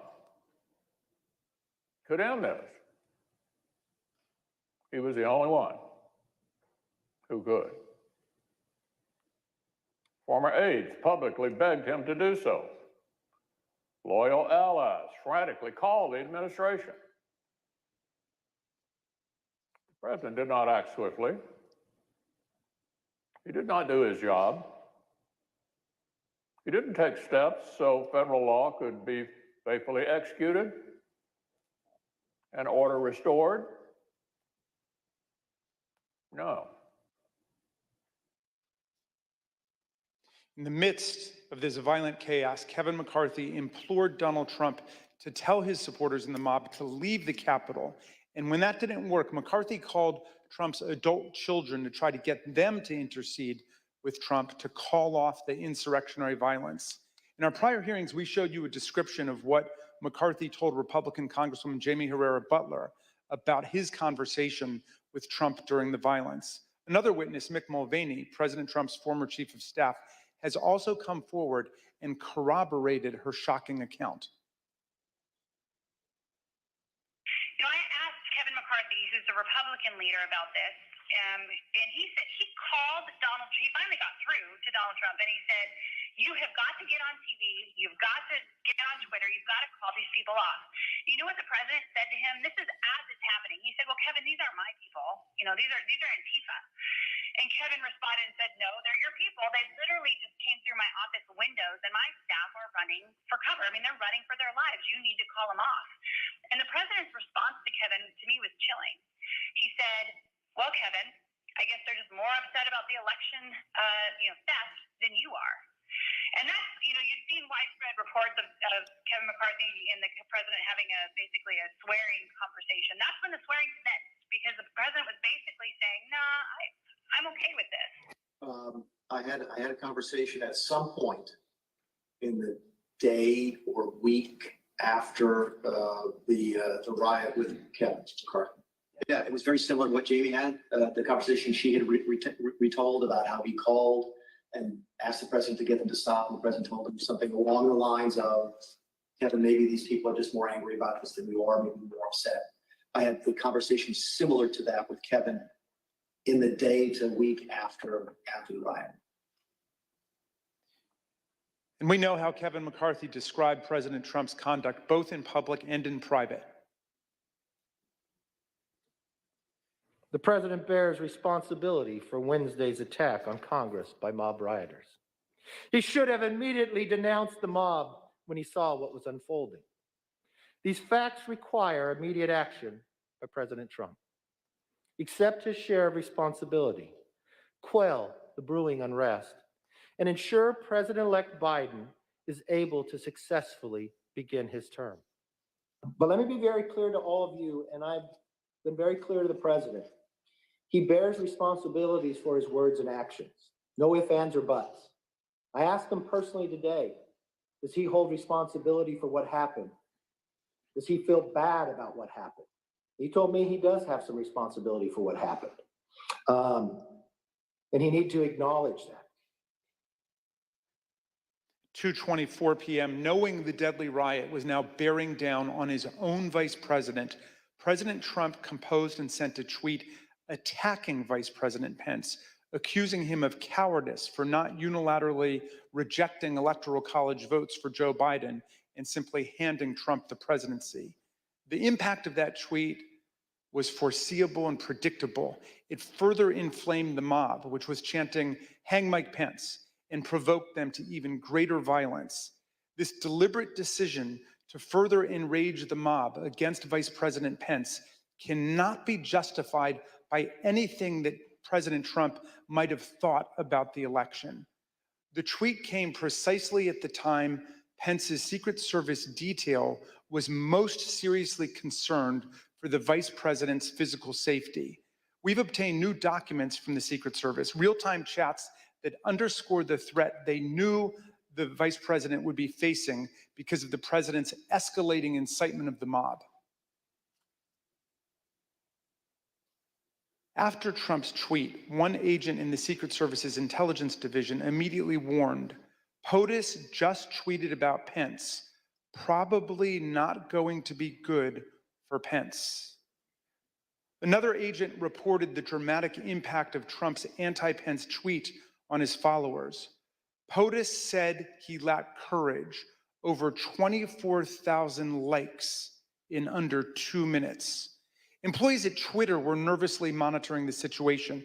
They knew that certain Twitter users were rioting at the Capitol and tweeting about it at the same time. As the afternoon progressed, the company detected a surge in violent hashtags on the platform, including lines of lethal incitement like execute Mike Pence. Listen to this former Twitter employee, Anika Navarroli, who first came to the committee anonymously, but has now bravely agreed to be named because she wants to speak out about the magnitude of the threats facing our people. And you were also seeing content on the platform at that time that was threatening towards the vice president. Hashtag execute Mike Pence. They were literally calling for his execution. As this tweet was going out. Yes, and in response to this tweet too, because I think as many of Donald Trump's tweets did, it again fanned the flames, and it was individuals who were already constructing gallows, who were already willing and able and wanting to execute someone and looking for someone to be killed. Now the individual who has called upon them to begin this coup is now pointing the finger at another individual while they're ready to do this. Here's a small sample of the reactions that President Trump's fan the flames tweet provoked among Capitol rioters in real time. What percentage of the crowd is going to the Capitol? 100%. It is spread like wildfire that Pence has betrayed us and everybody's marching on the Capitol, all 1 million of us. It's insane. Not stick up for Donald Trump. Mike Pence traitor. Mike Pence has screwed us. In case you haven't heard yet. What happened? What happened? I keep hearing that Mike Pence has screwed us. That's the word. I keep hearing reports that Mike Pence has screwed us. Between 2:30 and 2:35, within 10 minutes of President Trump's tweet, thousands of rioters overran the line that the Metropolitan Police Force's Civil Disturbance Unit was holding on the west side of the Capitol. This was the first time in the history of the Metropolitan Police Department that a security line like that had ever been broken. President Trump's conduct that day was so shameful and so outrageous that it prompted numerous members of the White House staff and other Trump appointees to resign. In prior hearings, you've heard Deputy National Security Advisor Matt Pottinger and Deputy White House Press Secretary Sarah Matthews explain why they felt compelled to resign on that day. Since then, we've spoken to more high-ranking officials, like President Trump's envoy to Northern Ireland and former Chief of Staff Mick Mulvaney, and Transportation Secretary Elaine Chao, who resigned after the 6th in protest of Trump's misconduct and to dissociate themselves from his role in the violence. Take a listen to what they had to say. I was stunned by violence and was stunned by the president's apparent indifference to the violence. And now is the time for the president to be presidential. I thought he failed at doing it. I thought he failed at a critical time to be the sort of leader that the nation needed. I think the events at the Capitol, however they occurred, were shocking. And it was something that, as I mentioned in my statement, that I could not put aside. And at a particular point, the events were such that it was impossible for me to continue, given my personal values and my philosophy. I came as an immigrant to this country. I believe in this country. I believe in a peaceful transfer of power. I believe in democracy. And so it was a decision that I made on my own. When security assistance began to arrive at the Capitol and the tide turned against the insurrection, President Trump finally gave his painfully belated instruction at 4:17 p.m. So after multiple hours of rioting and more than 100 serious injuries suffered by our law enforcement officers, the crowd finally began to disperse. Listen carefully to what they said as they decided to leave the Capitol. We are delivering the president's message. Donald Trump has asked everybody to go home. That's our order.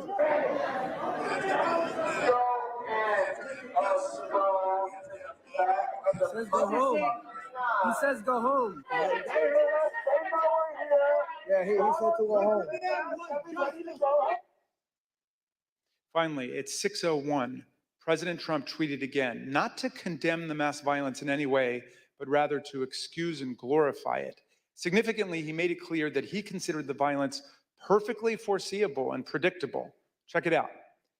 These are the things and events that happen when a sacred landslide election victory is so unceremoniously, viciously stripped away from great patriots who have been badly, unfairly treated for so long. These are the things that happen, he said, giving the whole game away. Trump was telling us that the vice president, the Congress, and all the injured and wounded cops, some of whom are with us today, got what was coming to us. According to Trump, January 6th should not be a day that lives in shame and infamy in our history, but rather in glory. Remember this day forever, he wrote proudly, as if he were talking about D-Day or the Battle of Yorktown. Trump did nothing to stop the deadly violence for obvious reasons. He thought it was all justified, he incited it, and he supported it. Would it have been possible at any moment for the president to walk down to the podium in the briefing room and talk to the nation at any time between when you first gave him that advice at 2 o'clock and 4:17 when the video statement? Would that have been possible? Would it have been possible? Yes. Yes, would have been possible.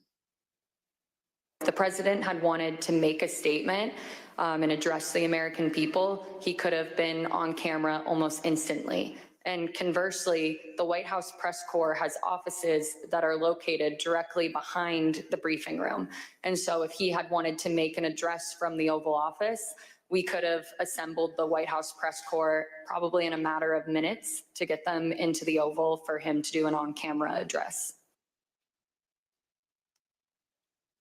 Mr. Chairman, nothing in law or fact could justify the president's failure to act. And I assume you also would agree the president has a particular obligation to take care that the laws be faithfully executed. That is one of the president's obligations, correct? Mr. Chairman, in numerous places, our Constitution strongly opposes insurrection and rebellion. Article 1 gives Congress the power to call forth the militia to suppress insurrections.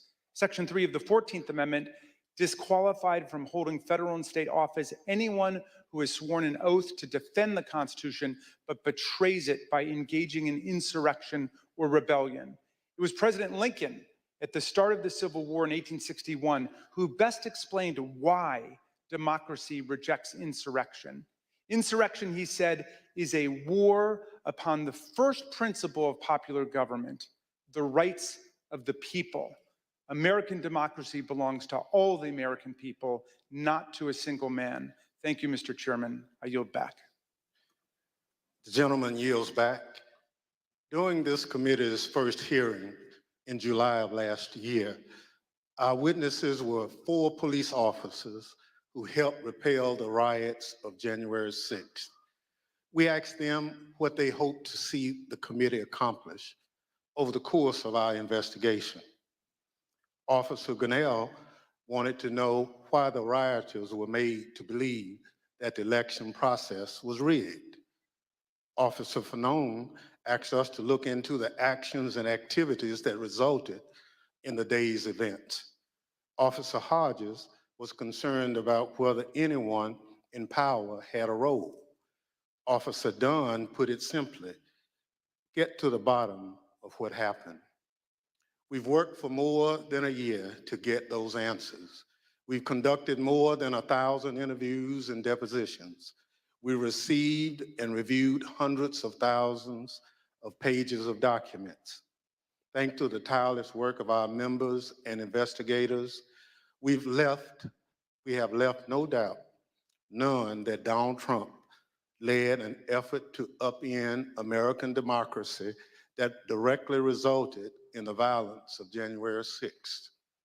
He tried to take away the voice of the American people in choosing their president and replace the will of the voters with his will to remain in power. He is the one person at the center of the story of what happened on January 6th. So we want to hear from him.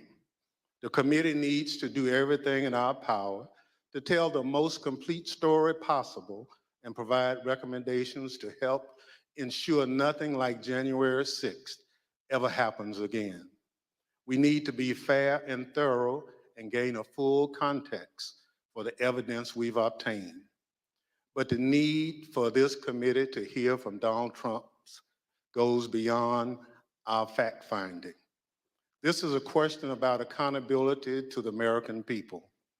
He must be accountable. He is required to answer for his actions. He's required to answer to those police officers who put their lives and bodies on the line to defend our democracy. He's required to answer to those millions of Americans whose votes he wanted to throw out as part of his scheme to remain in power. And whatever is underway to ensure this accountability under law, this committee will demand a full accounting to every American person of the events of January 6th. So it is our obligation to seek Donald Trump's testimony. There's precedent in American history for Congress to compel the testimony of a president. There's also precedent for presidents to provide testimony and documentary evidence to congressional investigators. We also recognize that a subpoena to a former president is a serious and extraordinary action. That's why we want to take this step in full view of the American people, especially because the subject matter at issue is so important to the American people and the stakes are so high for our future and our democracy. And so I recognize the Vice Chair, Ms. Cheney of Wyoming, to offer a motion. Mr. Chairman, pursuant to today's notice, I send to the desk a committee resolution and ask for its immediate consideration. The clerk will report the resolution. Committee Resolution 1, resolved that the chairman be and is hereby directed to subpoena Donald J. Trump for documents and testimony in connection with the January 6th attack on the United States Capitol pursuant to Section 5C4 of House Resolution 503 and Clause 2M of Rule 11 of the Rules of the House of Representatives. The gentlewoman from Wyoming is recognized on her resolution. Thank you, Mr. Chairman. Mr. Chairman, our committee now has sufficient information to answer many of the critical questions posed by Congress at the outset. We have sufficient information to consider criminal referrals for multiple individuals and to recommend a range of legislative proposals to guard against another January 6th. But a key task remains. We must seek the testimony under oath of January 6th central player. More than 30 witnesses in our investigation have invoked their Fifth Amendment right against self-incrimination. And several of those did so specifically in response to questions about their dealings with Donald Trump directly. Here are a few examples. This is Roger Stone with Oath Keepers at the Willard Hotel on the morning of January 6th. And here is Mr. Stone testifying before our committee. Did you speak to President Trump on his private cell phone on either January 5th or January 6th? Once again, on advice of counsel, I will assert my Fifth Amendment right to respectfully decline to answer your question. This is General Michael Flynn walking with Oath Keepers on December 12th, 2020. And here is General Flynn's testimony before our committee.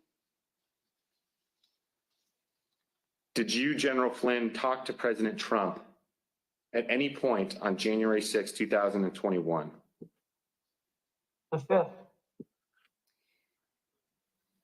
Here is Jon Eastman fraudulently instructing tens of thousands of angry protesters that the vice president could change the election outcome on January 6th.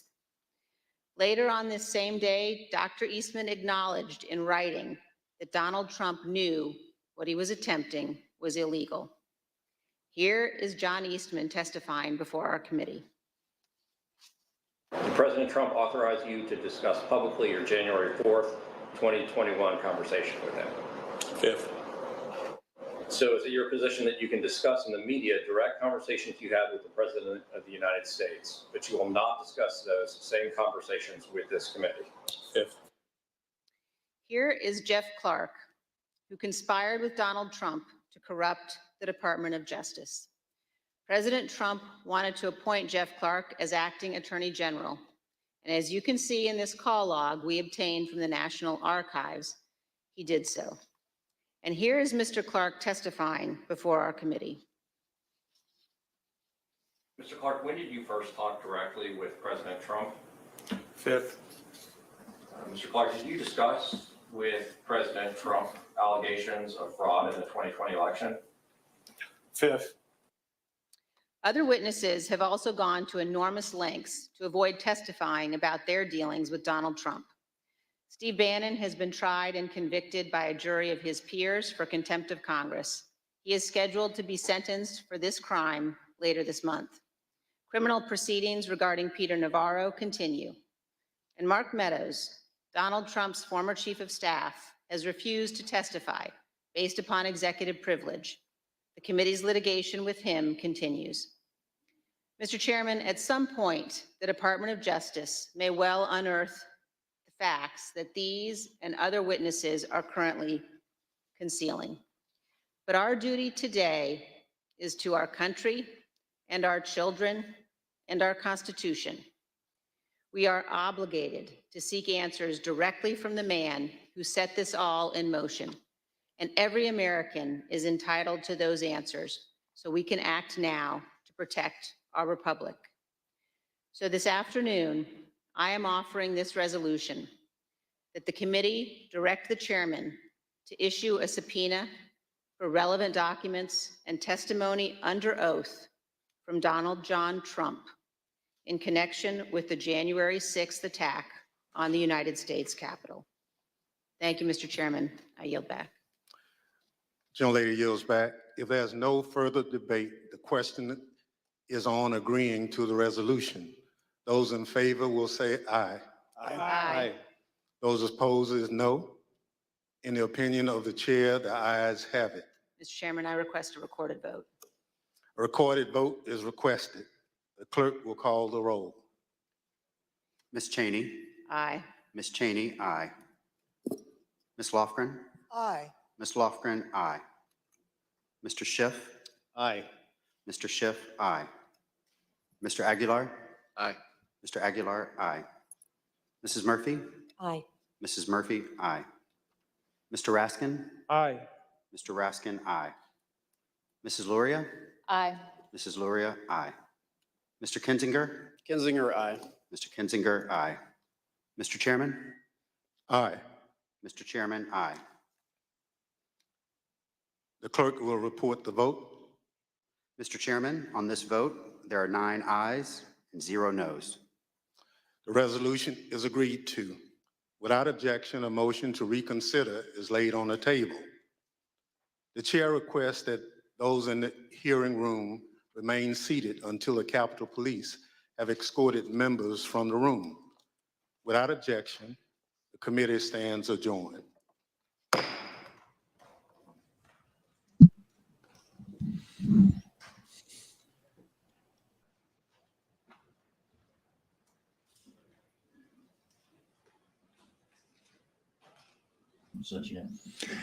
Well, there we go.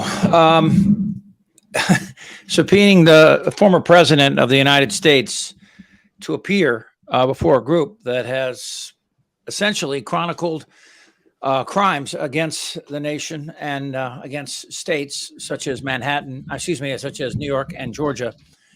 We find ourselves in a very unique position today. Obviously, this president will ignore this subpoena and not appear.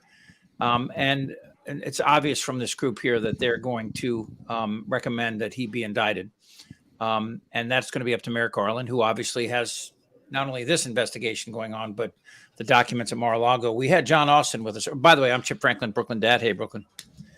Howdy.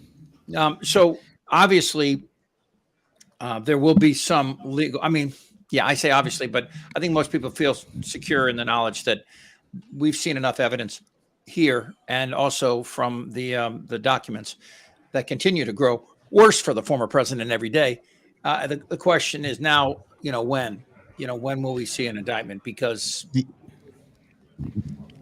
the audience is pretty jaded right about now. I mean, just reading replies. Everybody's like, "Yeah, okay, so they're going to subpoena and he won't answer, or they'll subpoena him and he'll just plead the fifth for 4 hours."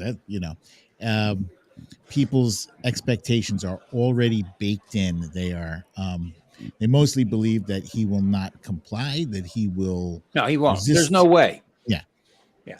But I guess, Brooklyn, I think the thing about this is that when people talk about this has never happened before, and I find there's such great irony that they're worried about, indicting a former president while our democracy looks like it looks like a one-legged guy on a ship at sea. It really is. It's in such danger. There's Jon Austin again. Jon is a former press secretary for Senator Tom Eagleton of Missouri, former vice presidential candidate in the 70s, and also he heads up his own crisis management firm, Austin and Associates. Jon, well, first of all, what did you guys make of everybody on the record instead of just a voice vote at the end? This is for history, man. This is, you want to be on the record for history, I think. I think that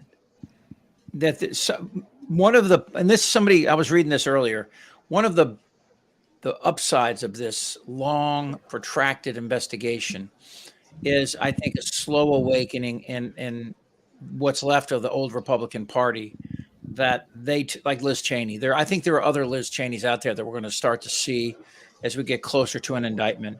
I don't think anybody is going to stand up and once discovery is there and discovery becomes public about things we don't know, and there's a huge volume of things that we do not know, possibly because the people who gave it to us did it on background.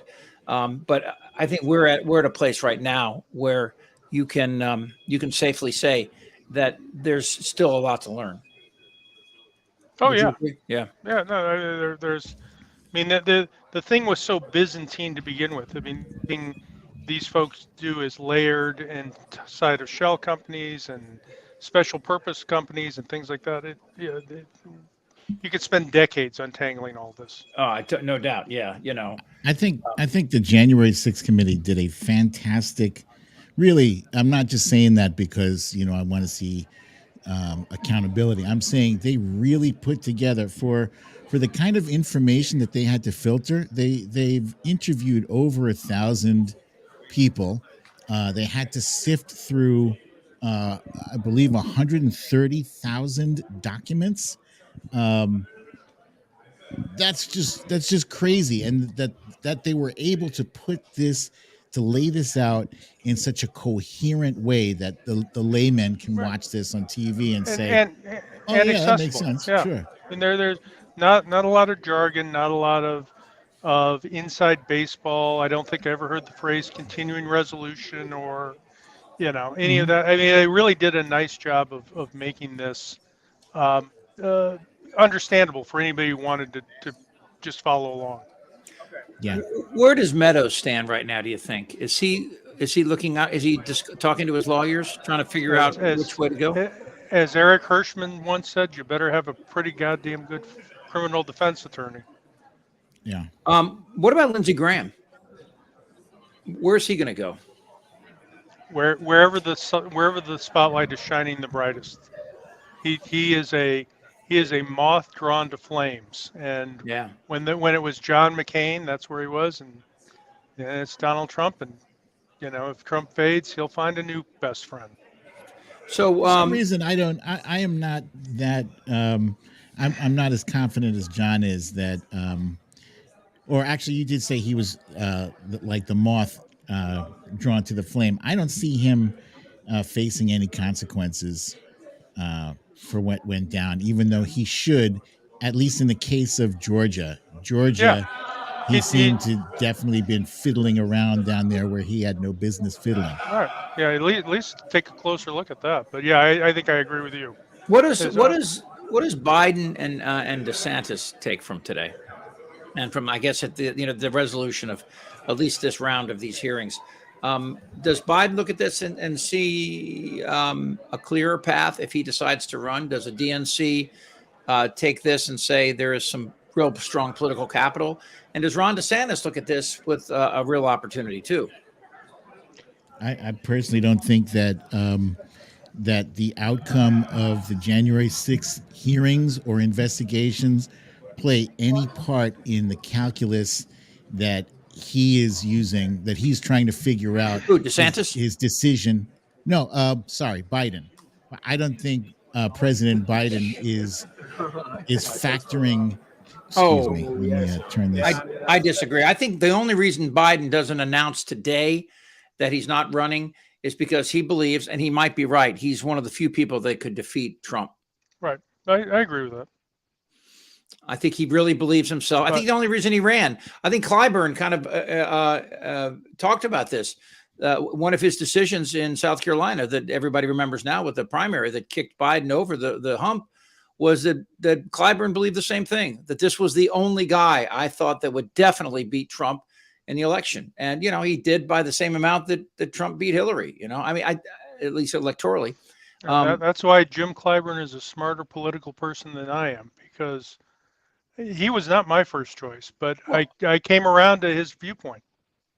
I mean, I was a fan of a lot of others, you know, Warren or Klobuchar, I liked a lot. But looking back now, I think that Biden has proven that 47 years of politics has its upside, you know? Right. But he knows what your he's doing. question, Chip, your question was whether or not the outcome of the January 6th committee hearings was going to influence Biden's or DeSantis's decision. Can I finish up that then? Brooklyn, because I think I think that he looks at this now, and I think Biden sees that if Trump is indicted, there's no way that Trump can run for president while under indictment and win, you know, Michigan and Ohio and Pennsylvania and even maybe Florida and Texas, I think, not while under indictment. I'll split the middle between you two guys. Nothing in these hearings has changed either of those men's calculations, in my opinion. You know, nothing has come out that's made Ron DeSantis think, maybe I shouldn't run. And nothing's come out that made Biden think, yeah, I got to keep my options open. Well, I would disagree. I think that the greater harm that comes to Trump, the greater the opportunity for Ron DeSantis. I don't think that's but again, but that's the path he's on before. Nothing's come out that's made him reconsider that, I submit.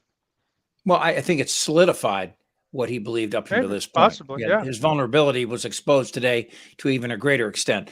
Biden, on the other hand, you know, I mean, the Democrats are, I mean, you know, if Biden doesn't run, you know, are Kamala Harris's numbers low because we don't know her?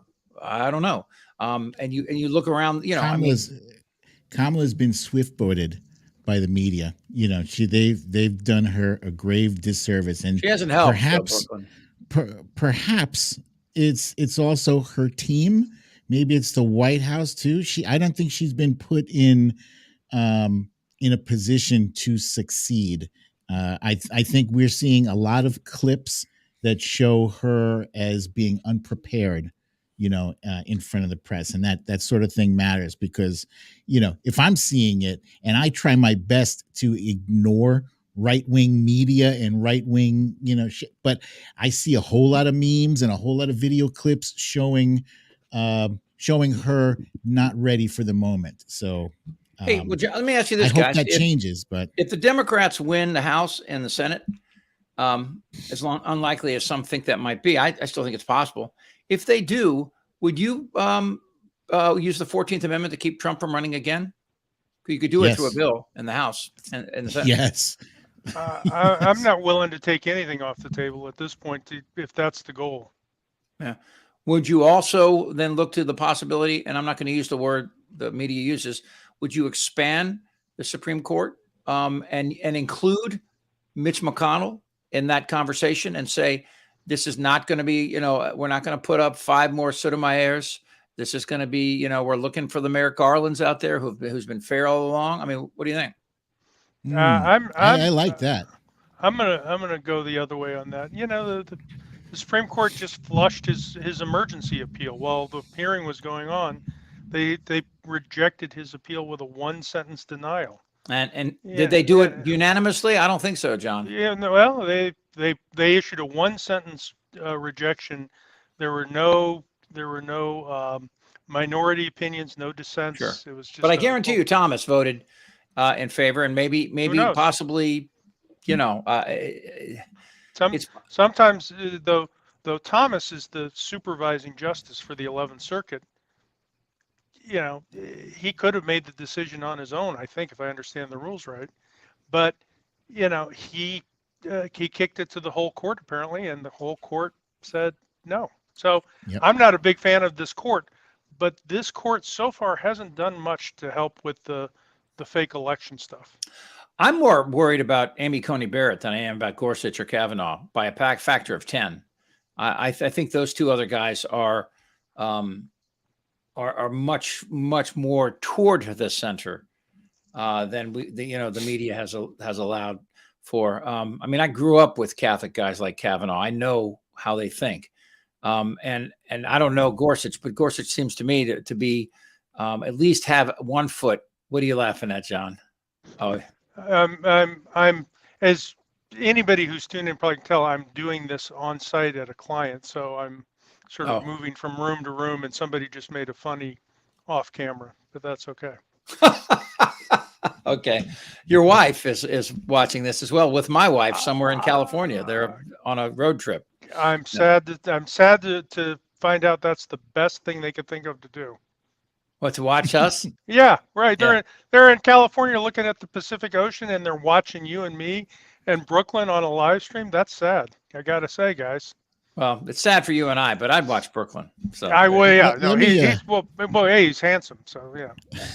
Let me throw my my 5-cent opinion in here about the Supreme Court. Frankly, I miss the days when I didn't have to wonder whether or not the Supreme Court was legitimate or whether they were compromised. You know, I mean, right now I feel very much. I feel very much partisan, okay? Yeah. For lack of a better word. I feel like I'm supercharged blue Democrat. But I remember the days when it didn't even occur to me that the 9 people sitting on the Supreme Court, you know, their decisions are baked in, you know, that they are 100% going one way or the other based on who appointed them, you know. I miss those days when they were, you know, you thought it was a fair court. You knew that there were some far right wing and far left wing, but at the end of the day, you thought these guys are going to put their heads together and come up with the best, you know, solution to move the country forward. Because almost none of us have grown up under a conservative court regime, right? You go back to the Earl Warren Court. When was Earl Warren appointed? Was he appointed by Eisenhower? Somebody with better memory than me will remember. But from that point on to today, so, you know, 60 years or so, we've lived under a generally progressive, or maybe let's say center left.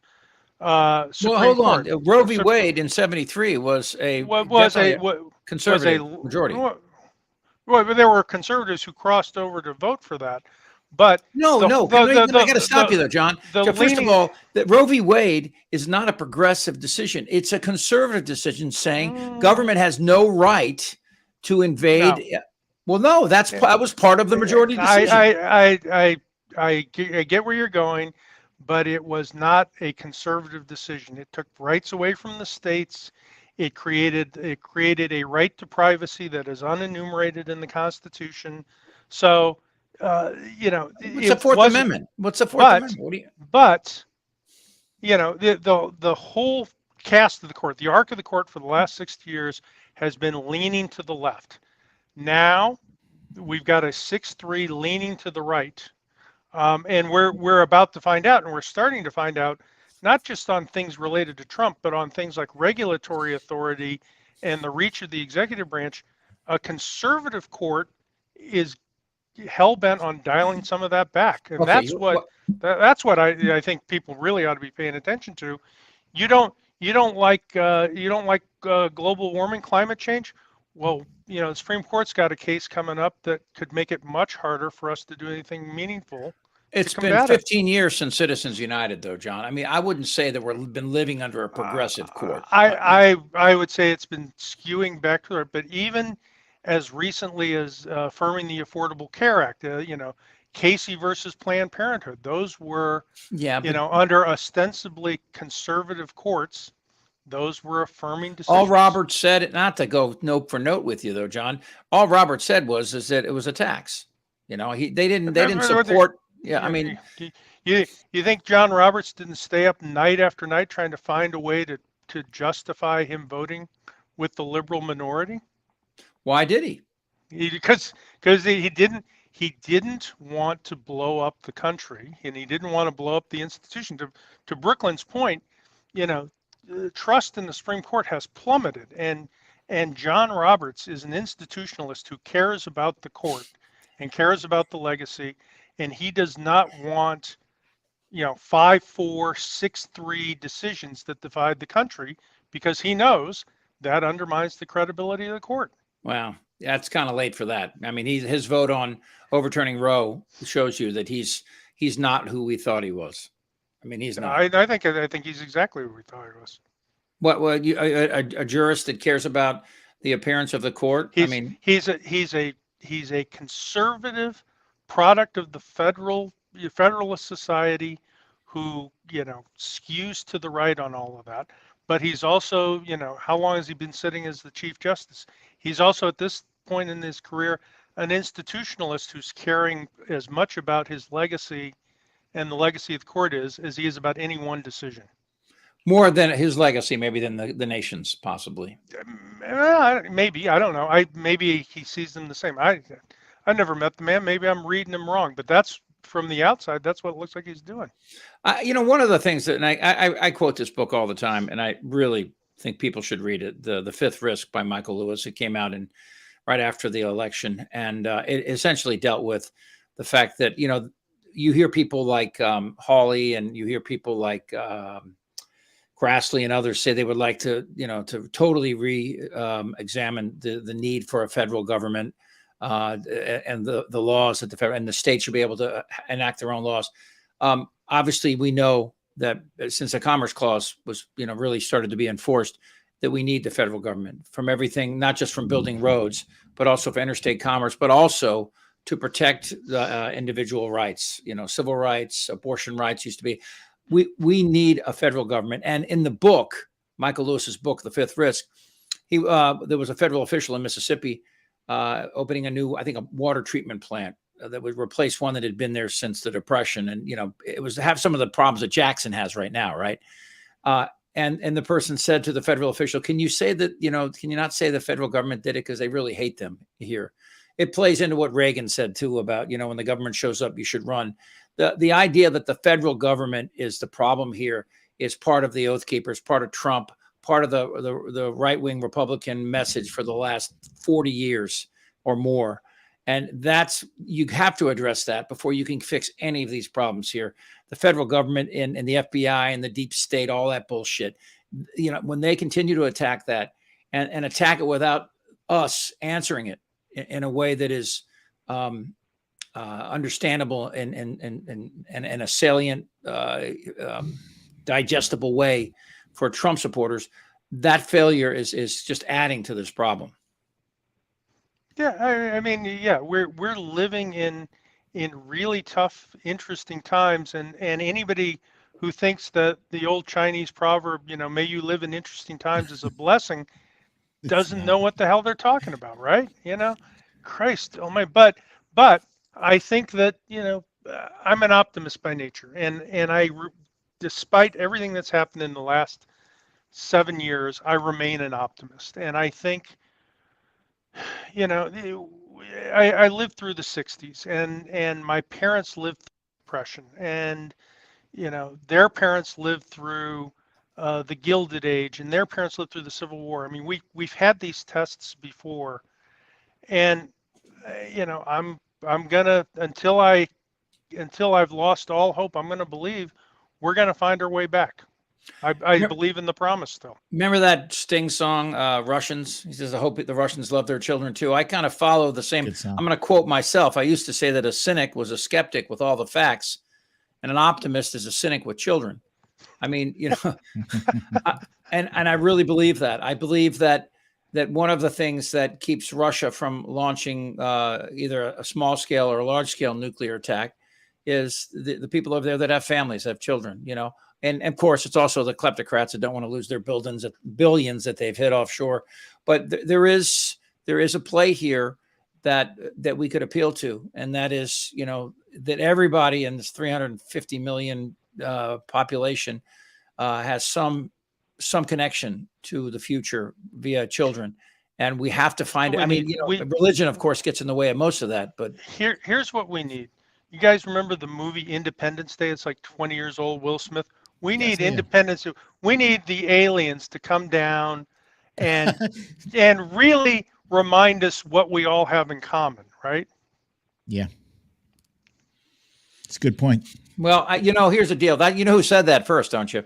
Ronald Reagan actually said that. Ronald Reagan at one point. You remember this, John? I don't. I do not remember Ronald Reagan talking about alien invasions. Oh my God, he did. That may be about me, not you. No. Somebody look it up. Ronald Reagan once said, you know, with speaking with the tension with the Russians in the 80s, you know, the thing that would bring us together is if we were attacked from outer space. And he was mocked, but I remember thinking at the time, you know, that's exactly the point, though. We do have climate change should be that version of the aliens, because it doesn't care. You know, I mean, if you look at what's happening right now with weather systems that are, it is, there's no smoking gun, because it doesn't work like that. The sea levels slowly rising, the warm weather pushing people north and south from the equators, you know, the disease, all the things that go along with that. You know, it's I just read a story the other day about how they found a new virus, you know, a zoonotic, I believe, virus in China that they're worried about because it seems to attach to human cells. And we're not prepared for that. I mean, we just went through this, and now we have half our country doesn't believe it even happened. Mostly thanks to Trump, you know. Chip, here's a quote. Perhaps we need some outside universal threat to make us recognize this common bond. I occasionally think how quickly our differences worldwide would vanish if we were facing an alien threat from outside this world. There you go. Yeah. What year was that? Brooklyn, what year? Do you have the year he said that? 1987 is a speech before okay, just a couple of years before the Soviet Union broke up. Yeah. Me and Ronald Reagan, who'd have thunk it? Anyway, well, you know, I mean, obviously, you know, to try to put a period at the end of all this, you know, we talked about predictions. Let's just lay it out like this. There's my wife calling me while we're on the air. If she was really watching, she would know that. Let me put her on the air so you guys can give her a hard time here. Hang on. And she's crazy about this. We talk about Trump every second because I want to, honey, you're on the air now with, on Twitter. Say hi. Hi. Hello, Mrs. Franklin. So we're all laughing at you and the however hundreds of thousands of people that are with us. I'm going to call you back. Okay. Bye. Okay. But that's a great example. My wife and John's known her longer than I have actually. And she wasn't political her whole life, right, John? Wouldn't you say? It was not the top of mind for her, yeah. I don't think. And for the last 6 years, she's been unable to talk about anything else every day and angry. And that's the part I wanted to finish this with is, you know, the emotional response that Democrats and Americans in general have to these hearings. I go between, I said it's going to fluctuate. I almost said fatulence. No, but I go back and forth between, you know, anger and sort of a forensic, you know, intake of the whole thing.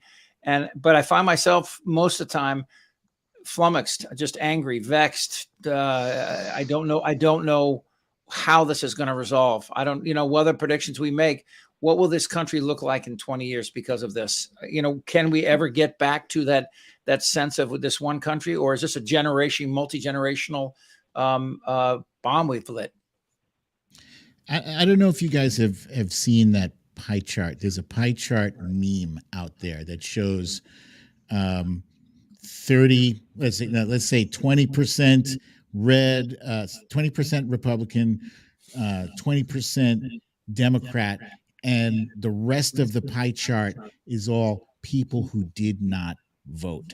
And I fear that this is what we are faced with right now, is that there is probably an equal number of people on both sides, on Democrat and Republican, who are seriously invested in what is going on. And then the rest of the country is just focused on, how am I going to keep my lights on? And, where am I going to send my kid for high school, so that they get the best? And how can I afford to send them to a Catholic school or something?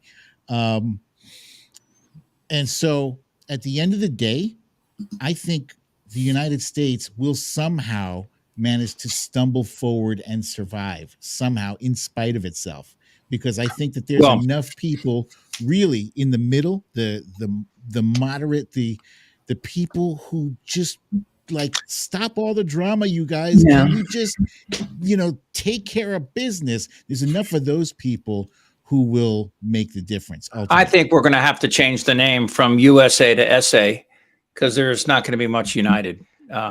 Well, since we're quoting people, I'll go back to Winston Churchill, and I think this was after he got word that the Lend-Lease Act, which nobody will remember, but basically it was the law that let us sell weapons to Europe, to Britain, very cheaply and easily.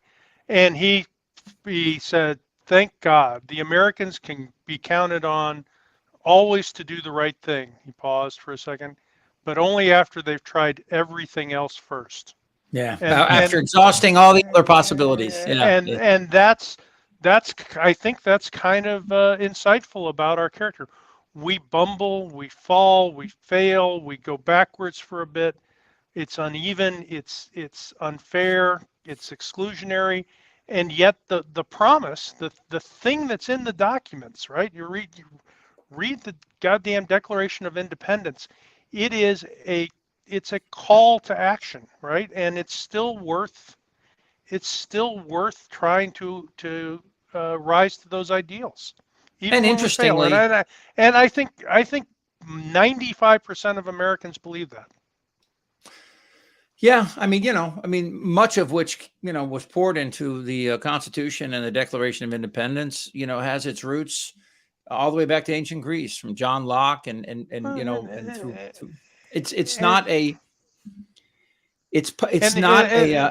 We are constantly evolving. And if this is part of that evolution to learn to get stronger, then so be it. Didn't Thomas Jefferson say we should rewrite the Constitution every 5 years? We should tear it up. 20 years. Every 5 years. The framers recognized we were imperfect, and that they were imperfect, and that's why they added a part of the Constitution you could amend. They knew slavery was bad. The Bill of Rights, the first 10 amendments to the Constitution aren't in the Constitution because they couldn't agree on them, even though those are some of the most important rights guaranteed by the Constitution. They came later. There's a provision for that, and this whole notion that it's static and unchanging, and that these folks were far-seeing gods who anticipated Twitter and TikTok and Instagram and all the other things. It's bullshit. But it's still, you can still admire what they were trying to do, and you can still, I think, embrace the objective, the goal that is articulated in the Declaration of Independence. Did you see where Trump said that his McLaughlin, I think, some political advisor told him that if George Washington and Abe Lincoln came back and ran as a pair, he'd beat them by 40 points. Beat him by 40 points. Yeah. Obviously, there is a lack of understanding of our history in this country, and that's a real divide. I love the uneducated. That shows you, to a large extent, what Trump and some Republicans are about. That if you go back, you don't have to go back very far. You can just go back to World War II and see how our nation reacted and how we came together, and that has been, I have to say, one of the revelations for me of the last 6 years, excuse me, is how many people seem to really want a daddy in their lives, somebody to tell them what to do, and who will sort of like be the boss. And what do you think religion is, John? Well, yeah. Maybe I should have gotten up and gone to church instead of sleeping in those Sundays. I'd understand it better. but it's in Congress to me how many of these people who, on the one hand, promote rugged individualism and self-sufficiency, and you take care of your own first and all of that, will roll over on their bellies because they'll get a pat on the head from Donald Trump. That's been an interesting learning for me of the last few years. We can leave this here. This last one kind of sums it up. I mean, Alexander Hamilton is probably the person most responsible for the United States being one country and not Europe, with his system of taxes and tariffs and duties, and allowing us to put together a fight. So when and Washington too, for not overreacting in the 90s to British incursions at sea. And, there was some bitter pills to swallow. I mean, I just finished listening to a long podcast about Curtis LeMay and napalm and things about going back to Korea and all the way through Vietnam. And I think to myself, this is a country that is incredibly flawed, but it has incredible promise, and that promise, it all depends on all is finding a common ground to move forward. Because you go back to what the very thing that the Trumpers about with the cut up snake from the Revolutionary War, together we fall. I mean, divided we fall. That applies today as it did in 1789. Look, we are tremendously flawed, and throughout all of our history, despite those flaws and their obvious flaws, people have been clamoring to come to the United States, and there's a reason for that. And one of the scariest stats I've seen in the last couple of years is the fact that those people aren't coming in the numbers they used to, and they're not staying in the numbers they used to. And if there's a secret sauce to America, and if there's a hope for the future of America, it's that engine keeps working, that we are still the place where people want to come and start businesses and attend educational institutions and put down roots and be a family. That's our strength. And the people who get hung up on the skin color of the people who come in there for those reasons, or their religion or something like that, I think they're missing the point of what makes America really special. And so, the struggle continues. The dream lives on. I also want to add that to your point, John, about it shouldn't matter what color the people are who come here. In order for us to course correct, it can't be just us. We can't be the only adults in the room. Right. And the reason I say that is you have a right-wing echo chamber that is repeating the nonsense about this great replacement theory that is driving up the anxiety and driving up the resentment. And,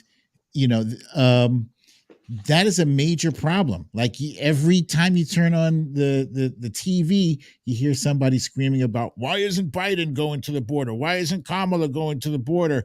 And that's not, going to the border is not a solution. Doing comprehensive immigration reform is a solution. Right. And because our immigration program is right at the top of the list of things that are screwed up in this country, and isn't working for hardly anybody who's part of the system, right? I mean, it doesn't matter if you're somebody who came up from Guatemala and it took you 3 months to get here, and now you're sitting in a camp on the other side of the border, or you're a rancher on the other side of the border, or it's not working for anybody. It's not working for employers or anybody like that. And to your point, Brooklyn, the right is totally absent from that debate. The only thing that the right is saying in the current environment is no, right? It's not a policy debate. It's just a reflexive no. Yeah. And when one of them, Rick Scott, I don't agree with anything that Rick Scott put out in his, Contract for America 2 or whatever the hell he called it. But, when he put out a plan, here's what Republicans want to do if you vote us into office, he got shit on by his other Republican colleagues who are like, no, we don't want to tell them what we want to do. Well, as long as that's where they're at, how are we going to fix any of these things? Well, I mean, look, it's not brain surgery. If you look at the numbers, when the Republicans militarized the border, it forced immigrants who came to work to stay here. They couldn't go back home. They were going back home. It increased the numbers exponentially.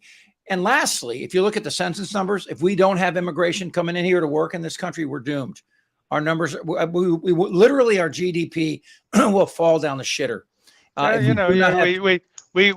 We cut off immigration and we're Japan. We're aging and population's declining. That's perfect example. Yeah. So. All right, let's. I got to run. I know John's got to run. Obviously you can follow all of us. John, do you have a Twitter handle these days? Yeah, JM Austin. JM Austin. Okay, and of course Brooklyn Dad Defiant, and I'm at Chip Franklin. Obviously we'll be. We should do more of these. These are fun, and it's always good to talk to people, and we appreciate everybody. Well, you should ask the audience if they think it's fun. I mean, entertaining for us. But, Jesus Christ, what are you going to do next? Look in a mirror? Come on, man. I'm much better looking in my head. Stop. I don't do that anymore either. So you would have been a great elected official, John, but that train may have left the station, so I don't know. Anyway, yeah, no, it has. It Brooklyn, never made it to the station. Brooklyn, thank you for putting this together. It's been great. Really appreciate it. Indeed. Yeah, and thank you guys for participating. And thanks to the audience for joining us for the what we believe may be the final January 6th committee hearing. But stay tuned because there might be another one. Who knows? And to that point, there were some great comments I saw passing by. We didn't mark on some of them, but really nice, engaged audience today. And I appreciate that a lot. You suck. These are my peeps. These are my ride or dies right here. There they are, baby. Good, be well, good crew. All right, guys. Take care. Bye-bye. Bye, guys.